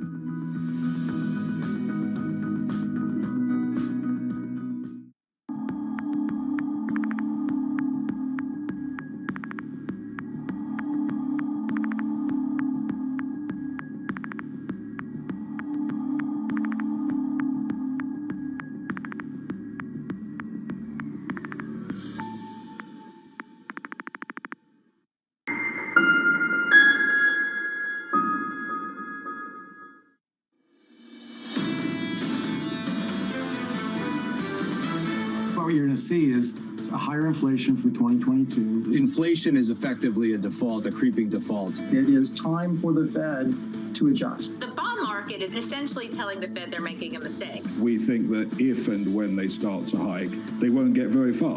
This is Bloomberg Surveillance with Tom Keene, Jonathan Ferro, and Lisa Abramowitz. It is CPI Friday from New York City for our audience worldwide. Good morning, good morning. This is Bloomberg Surveillance Live on TV and radio. Alongside Lisa Abramowitz, I'm Jonathan Ferro, together this morning with Katie Lyons. Your equity market up 13 on the S&P, advancing 1/3%. Could we get the hottest print since the early 80s, Lisa? I was looking this morning, of course, at the 1980s, not only Ronald Reagan's term, but also where the 10-year yield was. It was 14.7% at that moment when we got the same types of inflation reads back then. 10's at 151 right now. Fair to assume, just a guess, Fed funds wasn't at zero back then either, Lisa. Well, and that's going to be the conversation going forward from here. And not only were they not at zero, but they were actually above where the 10-year was. There was actually a deeply inverted yield curve at that time, highlighting some of the precarious nature of the Fed's conversation as they deal with the CPI print that we're going to get in about 2.5 hours. 8:30 Eastern time, Kaylee. The number 6.8%. 6.8 is your median estimate. Yeah, it's going to come in hot, John, but to be fair, we all know that it's likely going to come in hot. And I was talking to Michael McKee earlier this morning, and I said, hey, is this actually going to move the needle for the Fed? Or are they already expecting this and their decision next week is a done deal? And he said it's probably a done deal because, again, this is highly anticipated, and we've been getting hot inflation for a while now. How do we respond to a downside surprise in this market? Lisa, I've got a pretty good idea of how we'll respond to an upside surprise. How do we respond to a downside surprise on CPI in a couple of hours' time if we get one? It's a great question. Do people basically push back some of their yield curve forecasts, some of their rate hike forecasts? Or do they say that the Fed's going to stay the course? Because right now, no matter, even if you get a downside surprise, you are getting higher prices at the grocery store, at the gas station, wherever you go, and that's affecting consumer confidence. I don't think that anything's going to really push them off course unless it's a dramatic downside surprise, and then that will be bad news all around. What do you make of the branding? We went from CPI Wednesday, CPI Friday. Does that work? Payrolls Friday, CPI Friday. I think it's fabulous, John. It's working for you too. It's really good. It's working for me too. I think that you have to do, something a little bit more like a CPI consortium or something. Something like that. Okay, I'll work on it. Futures up 14 on the S&P, advancing 1/3%. A big print, a big number coming in a couple of hours' time. Lisa will run you through everything you need to know in just a moment. Into the bond market, yields higher by a basis point to 151.28. Crude rallying 0.6% to 71.34. And euro dollar negative again, down 0.2%. Lisa, euro euro dollar 112.67. I have to say, the notes this morning about why we've seen such persistent dollar strength have been fascinating and really stand to potentially upset some of the emerging market wagers that are coming in on the edges. We'll talk about that, I'm sure, throughout the show. 8:30 a.m., we're going to get a big number. We've been talking about it all week. We've been talking about it all month. The U.S. CPI print consumer price is expected to rise 6.8% on a year-over-year basis, rising to the fastest pace since 1982, when that 10-year yield was 14.7%. The key question is, how much is this basically a lagging indicator at a time when we did see oil prices come down? We have seen some of the froth around the edges get sort of baked out of the market and, frankly, out of the economy as well. If you take a look, though, at some of the underlying gauges, for example, how quickly the prices of used cars are going up. There was a dip, and then they re-accelerated. Basically, they are the most expensive or rising at the fastest pace ever in data going back decades. How much does this color the Fed's view, not just the headline number, but the underlying components? At 9:45 a.m., the Southwest Airlines Chair and CEO Gary Kelly, as well as the incoming CEO, who's set to join in February, Bob Jordan, planning to join our own Jonathan Farrow. Very interesting to see that their main challenge right now is hiring. This is an ongoing issue for a lot of different corporate executives. They are not only having trouble hiring, but they're also having trouble keeping employees. How much does this really feed into the wage picture and how much they have to go up? And at 10 a.m., how much is the higher inflation read having to do with deteriorating consumer sentiment? We get a preliminary read on the University of Michigan December sentiment gauge. Do we see any uptick, or do we see an ongoing trend as people sort of face the fact that things are just a lot more expensive at a time of waning fiscal support? Lisa, thank you. Looking forward to that conversation with Southwest a little bit later this morning. Kaylee, you brought this up yesterday. The hiring environment is the worst we've ever seen. And the words of Gary Kelly. Yeah, it goes to the complexities of this labor market where their jobs are ready and available. We see that evident in the JOLTS data, 11 million here in the U.S. as we got earlier this week. And at the same time, it's just really difficult to get workers in the door. That's affecting the airlines, but it's also affecting industries across the board. We've heard from so many corporate earnings that they are talking about hiring issues and the higher labor costs that they are facing as a result. And it all comes down to margin pressure and also wage inflation, John. What's bad for the employer, Lisa? Good for the employee?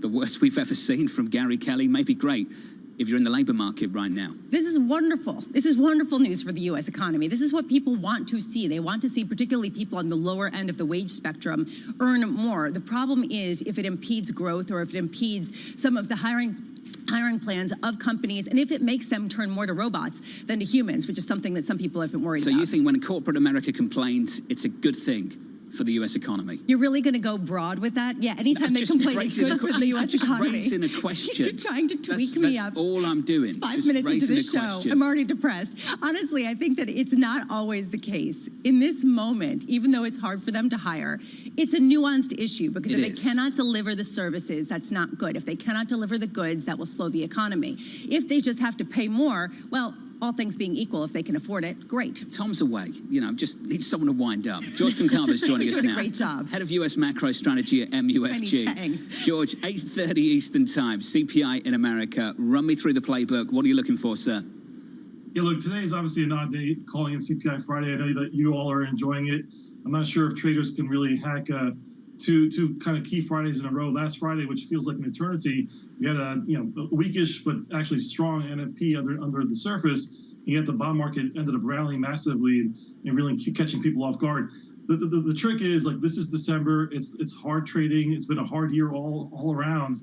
And so, I mean, I am actually like expecting and thinking that we're going to get higher inflation. Probably, the real risk is if we get the 7 handle. Even though we've been talking about hot inflation for the whole year, if you get something that really shocks and then the newspapers start running with it and the media starts kind of focusing on it into the end of the year, I think that's when there's a risk that all markets go down, both long-term treasuries, equities. There's really no place to run, nowhere to hide. Wait, George, elaborate on that. Basically, if there's a 7 handle and it becomes something on the nightly news, which it already has become, then that's going to send markets down. How much and how high could 2-year yields go? So look, I mean, I think in general, I mean, the bond market's discounting a lot of this already. So don't get me wrong, we have 3 hikes already or more priced into the front end. I mean, the risk, obviously, we can go to a 4 scenario very easily. We have the Fed next week, and so digesting this news on Friday and then over the weekend, if we get a really big hot number like that, I think the focus will be on the headline. But the market participants will look under the hood and really focus on the various components and what's really driving that number. And so if it feels like it's like a one-time kind of effect and the headline just kind of blew out, that's one thing. But if there's this continued broadening of inflationary pressures, which to me really, although the headline is going to be the focus for the general population, I mean, in the markets, we're going to be focusing on really the core, and the core is going to be very dangerously close to 5%. And if that were to happen, your core is going to stay sticky all throughout the first half of next year, and I think that's what will really get the markets nervous. Well, George, Nomura published overnight, economists there saying that most economies are going to face stagnation risks in the coming year because higher prices are going to hit demand, tighter policy is going to choke off growth. They said the U.S. is not included in that because the demand recovery has already been so robust that there's more cushion. Do you think we could face a real risk of stagnation if inflation is persistently higher? I mean, I think next year, the way I'm characterizing 2022 is going to be a tale of two halves, right? It's kind of typically the case anyway. We kind of have stronger first halves than second halves, but I think next year is going to be really the atypical, even worst case scenario. Growth will still continue in the first half. Service sector will pick up, but then you're going to have a sharp drop off in durable goods consumption in the second half. So I'm definitely in line with that view, and I think that the U.S., although will weather it better than the rest of the world, I think that this deceleration that we've been facing on and off throughout the year will persist into 22. George, whatever the number is today, we skip straight to December 15th at 8:31 Eastern Time. Straight there, and we think about what the Fed's going to do. We've caught up with a lot of people recently. Something fresh has been this conversation about balance sheet reduction, George. Not anyone's baseline from what I've heard. I just wonder how you see that panning out. Look, I've been entertaining the idea as well. I've been hearing a lot from investors as well, kind of concerned about that. I mean, I actually am behind that view in the sense that I would love for them to do that instead of actually hiking rates. I'm not sure if that's going to be their first port of call. But, I mean, if you look at the fact that the Fed has basically sterilized QE all throughout the year with a massive RRP, basically all of the Fed's balance sheet expansion has been mopped up by the money markets. They should not have done as much QE this year. You've heard me say that a number of times on your show. They overdid QE throughout 2021. And it would actually be a smart move to do quantitative tightening and actually let the portfolios run off naturally and do less hikes and keep the curve steep. And like this idea that there's a policy error in the markets, but the markets are, it's not necessarily a policy error. The market's just saying like, look, there's still demand for long-term duration, but rates are going to be are too low, and now you're going to start hiking rates at such a low level. You're going to flatten the curve at such low levels that's going to be bad for the financial system. George, fantastic stuff, as always, sir. George Concavos there of MUFG, going into this print a little bit later this morning, then onto the Fed next week. This is something Mark Cabana of Bank of America had to say yesterday, Lisa, when he said the Fed say they have tools, plural. Do we have to start thinking about balance sheet reduction and rethink maybe the sequencing of how this might play out through the next 12 months? This has really been the hot topic among a lot of individuals, especially because they say next week's surprise is not going to come in the acceleration of the taper. It will be any guidance on the balance sheet in terms of how much they do reduce it. What would the effect be on markets? How significantly would it allow longer-term bond yields to rise? Those views in the market highly divergent on that point. Do you think it would make a difference if they signaled a bunch of hikes or if they signaled balance sheet reduction? Yes, I do. Is one better than the other? Which one? One affects a different part of the yield curve than the other. If you allow balance sheet roll-off, the theory would be that you would see more of an effect with long-end yields rising a bit more than short-end yields, especially if you do that first or allow that in tandem with rate hikes. Looking for a steeper curve, Kaylee, right now, flatter. And it's been going ever flatter. And a lot of those, including Mark Cabana over at Bank of America, say the flattening is going to persist. But as George just pointed out, we're already flattening off of very, very flat levels. What does that mean for the financials, John? The conversation will continue. Daryl Krog, Chief Investment Officer at Wells Fargo Wealth and Investment Management, joining us in the next hour. Futures up 16, advancing 1/3% from New York City this morning. CPI later this morning. This is Bloomberg.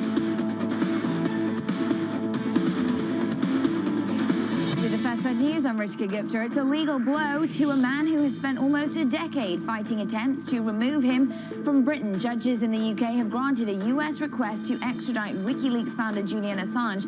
Assange has been in prison of the Ecuadorian embassy since 2012. The US government has charged him with espionage for his role in releasing classified documents. Assange can appeal the ruling. President Biden has assured Ukraine's President Volodymyr Zelensky of U.S. support in its stand standoff with Russia. In a phone call, the U.S. leader pledged not to hold talks about Ukraine's future without its representatives at the table. President Biden also told NATO allies in Eastern Europe that he had not made any concessions during a video call with Russian leader Vladimir Putin. The arrival of the Omicron variant has triggered a global rush for booster shots. The U.S. has expanded booster access to teenagers. Meanwhile, countries like the U.S. and South Korea are slashing wait times for a third dose in half to 3 months. Still, the World Health Organization has reservations. It says it's more important for those who haven't been vaccinated at all to get their first dose. And China is trying to manage the global message on the collapse of Evergrande, the property developer. English language statements from a number of government agencies all make the same point. There won't be a bailout of Evergrande, but the risks are ring-fenced. Evergrande itself is staying silent about its default status. And Elon Musk is getting closer to his pledge to sell 10% of his stake in Tesla. The world's richest person sold shares for the 5th week in a row. He unloaded $963 million worth to pay for taxes on the exercise of 2.2 million options. Global news 24 hours a day on air and on Bloomberg Quick Take. I'm Rishika Gupta. This is Bloomberg.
Breaking news, the world turns to Bloomberg. Big news, the United Arab Emirates will switch its weekend to Saturday and Sunday. The UAE is breaking rank with the rest of the Gulf region. Now we are aligned with the world economies. The working week will be 4.5 days, with Friday, a holy day in Islam, being a half day. Positioning itself as being an international hub. I haven't once seen this as a gap or a concern by international investors. The interesting thing will be to see how the private sector does respond. The power of Bloomberg. Do you think competition is going to look like? Do you think there is going to be a price war? As you say, the fares are available now. You're suggesting they may not be there for forever. But nevertheless, talk to me about what you think the competitive landscape is going to look like here. We've seen a bit of departures in this market, and this market has 3 very strong joint ventures that compete head-to-head daily to win the hearts and minds of consumers and businesses in the United Kingdom. So I don't see a difference in the competition. I think we've all focused on Heathrow as the major hub in the United Kingdom, connecting, of course, the U.S., New York, Los Angeles, and other locations. So I see this as a continuation of competition. We've been waiting for the day that we can compete strongly in the marketplace after such a long period of time where it's only been one-directional traffic from the U.S. to the U.K., and now it's open, of course, to U.K. nationals. You mentioned Heathrow. What about Gatwick? We made a very tough decision in March of last year to really focus our efforts at Heathrow. Bloomberg has enhanced search on the terminal to deliver what you need when you need it. Now, you can simply type phrases in everyday English in the command line. Compare financials. Find people. Analyze markets. You can enter phrases, or ask questions. What do you want to know today? Ask a question or visit SearchGo to find answers now. I think what we've seen during this period of time is that communicating via video is not a fad. We are using it in all aspects of our lives, for work, for learning, for communicating, for staying in touch.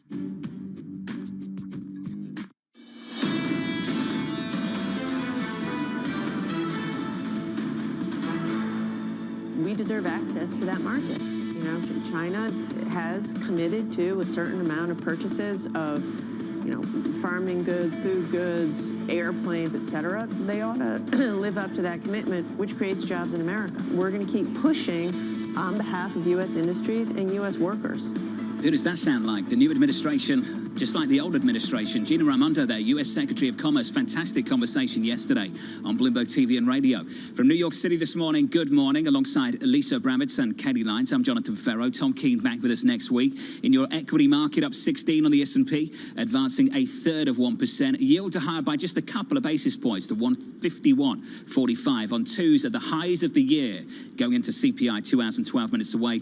This came from Jonathan Golliber, Credit Suisse, on inflation, Lisa. We highlighted the strong relationship between CPI and S&P 500 profits. He goes on to say, historically, this benefit to earnings is offset by rising bond yields.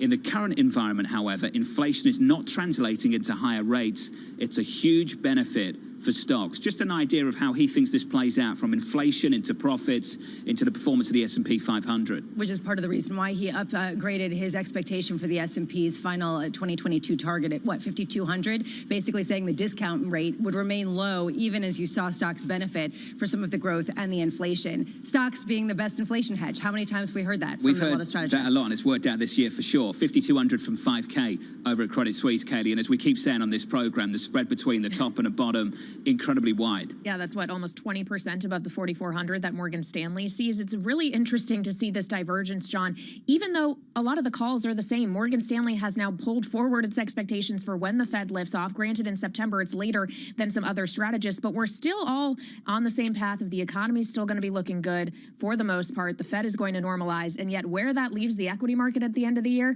mixed bag. Right now it's positive, up 16, up 1/3%. Joining us on DC, Andy Blocker, head of U.S. Government Affairs at Invesco. Andy, you said it would be the nightmare before Christmas. We all want to avoid that. Are we avoiding that, Andy? Well, John, I think we're on the path to do that. A month ago, if you talked to me, I would have said it was going to be the nightmare before Christmas. You had to get government funding done. You had to increase the debt limit. You had to get the bipartisan infrastructure bill, and then still at the same time try to get the Build Back Better bill. Well, we've gotten bipartisan infrastructure bill. That's in place. We've agreed to fund the government at least till next February. And now we've got a deal on the debt limit, which is probably one of the most important things with respect to the markets. So we're in a good path, and now we're going to see when and how we're going to get Build Back Better done. If we don't get Build Back Better by the end of the year, will we ever get it done? Absolutely. I think there's a big chance. I mean, right now, we're like a 25% chance we get it done this year, but we're probably 75% chance it gets done. I think there's a good sense that Democrats want to come together and get that done. It's just a matter of what it looks like right now. And the question is, when will progressives understand that Senator Manchin is only going to go so far and cut the deal? That's what this is about at this time. Right now, we're going through the bird bath this week on the technical things to see which of these provisions can survive that, whether it's immigration, prescription drug pricing, or the EV tax credit. And then from there, we have to go on to the substantive things that Senator Manchin has an issue with, including paid family leave, some of the climate-related issues, and then also the extension of the enhanced child tax credit. The reason why I ask, Andy, is because it seems like the more we talk about inflation, the more we get pushback to further stimulus as being inflationary at a time when we don't need that. In fact, we need some curbs to what we're seeing in terms of how much prices are rising. How does that color the conversation in terms of policy going forward at a time when we hear increasingly protectionist rhetoric from the likes of Janet Yellen and Gina Raimondo? No, I think you're onto something right there. So first, with respect to inflation, you can expect Senator Manchin to capitalize on the announcement today, which we expect a high inflation number, to say, hey, let's slow down. He's been saying that for some time. So that's going to interject itself into the Build Back Better debate. But also with respect to what you're talking about the protectionist angle with trade, I think, yes, this is an issue that's out there. Well, let's talk more about inflation, because we've seen the president at least try to be seen attempting to do something about it, tapping the Strategic Petroleum Reserve, trying to do something about supply chains and fixing chip shortage issues. None of that has really helped to this point, at least the American populace doesn't feel that yet. Is Biden's approval rating going to continue to be tied to price pressures? So, Kelly, I think you're on something really important here. When we look at inflation, we think at it from a political standpoint, and we look at it from a market standpoint. From a market standpoint, we're looking at the fundamentals. We're looking at housing prices, wages, those things that are sticky going for the long term. But politically, it's really, and you've talked about this on the program already, it's gas and groceries. It's what people feel in their pocketbooks. Now, the good thing for Biden is that recently some of the gas prices have started to tip down. He's going to try to take credit for it with the Strategic Petroleum Reserve. That's going to be a temporary hit, if anything, but it's really about the new, it's about Omicron and fears on that, and also some of the production has increased. So a lot of these things, when we're talking about inflation, unfortunately are out of the president's control, but he has to make it look like he's working on it, and he's doing it. He's doing everything he can, and but ultimately we understand that the economy is so large and the macro moves are so big that the federal government really can't drive that. But Andy, what do you make of the current strategy? There's people saying, you know what, we feel this, it doesn't feel good to me, and then you've got the administration saying, but it is good, and I'll tell you why it's good, A, B, C, D, E. Andy, what do you make of that? Just that tension between how people feel and how the administration is turning around and saying, no, this is how you should feel because actually it's really good. And it's the media who's not covering the data properly. So that's the ultimate disconnect that we found in politics, is that you have the numbers, you have the economists saying, hey, on a macro level, GDP's up, this or that, but really it's about what people feel every day. And so as there's an old saying, I think Maya Angelou said, people they won't remember what you said. They won't even remember what you did, but they remember how you made them feel. And so whether that's in how you speak to people or what's actually people are feeling each day, that's what's going to drive the decision making. That's going to drive their mood, and it's going to drive the polls. Biggest challenge at the moment for this administration, without a doubt. Andy, thank you, sir, at least domestically. Andy Blocker of Invesco. Do you think Andrea Orchel is feeling good this morning? This has got to be the story of the morning, and I wanted to touch it now, Kaylee, because it'll drown in the inflation data a little bit later this morning. Santander must compensate Andrea Orchel 68 million euros for withdrawing an offer to become its CEO almost 2 years ago. This ruling came from a Spanish court early this morning. And Kelly, he's now at a competitor. He's at UniCredit, but Santander also have to pay him something close to $80 million. Yeah, this is a saga that's been playing out for a few years now, clearly ending ultimately in his favor. This is pretty close to what he was asking the courts for. Granted, he wanted something more north of 100 and something million euros. He's actually ending up with about 80, but I think that's a pretty good payout, if you ask me. Things are good for the employee. I would take that. Things are good for the employee. Lisa was talking about that at the top of the hour. Things are getting better and better okay, for the employee. Yeah, it's so good that if you're, an employee and you leave a job, you get paid 68 million euros. Oh, you never take the job. Complete the two. They withdraw the offer. If you withdraw the offer, you're doing great. I mean, that is just the perfect example of the labour market we're in right now. Right there, it's absolutely. Andrea Orchel just capturing the objective of the working man. You're just populist sentiment. Without a doubt. Lisa Brown, Kenny Lyons and Jonathan Ferro marching towards CPI Friday. Inflation data coming in about 2 hours' time. Ahead of that, equities up 17, advancing 4.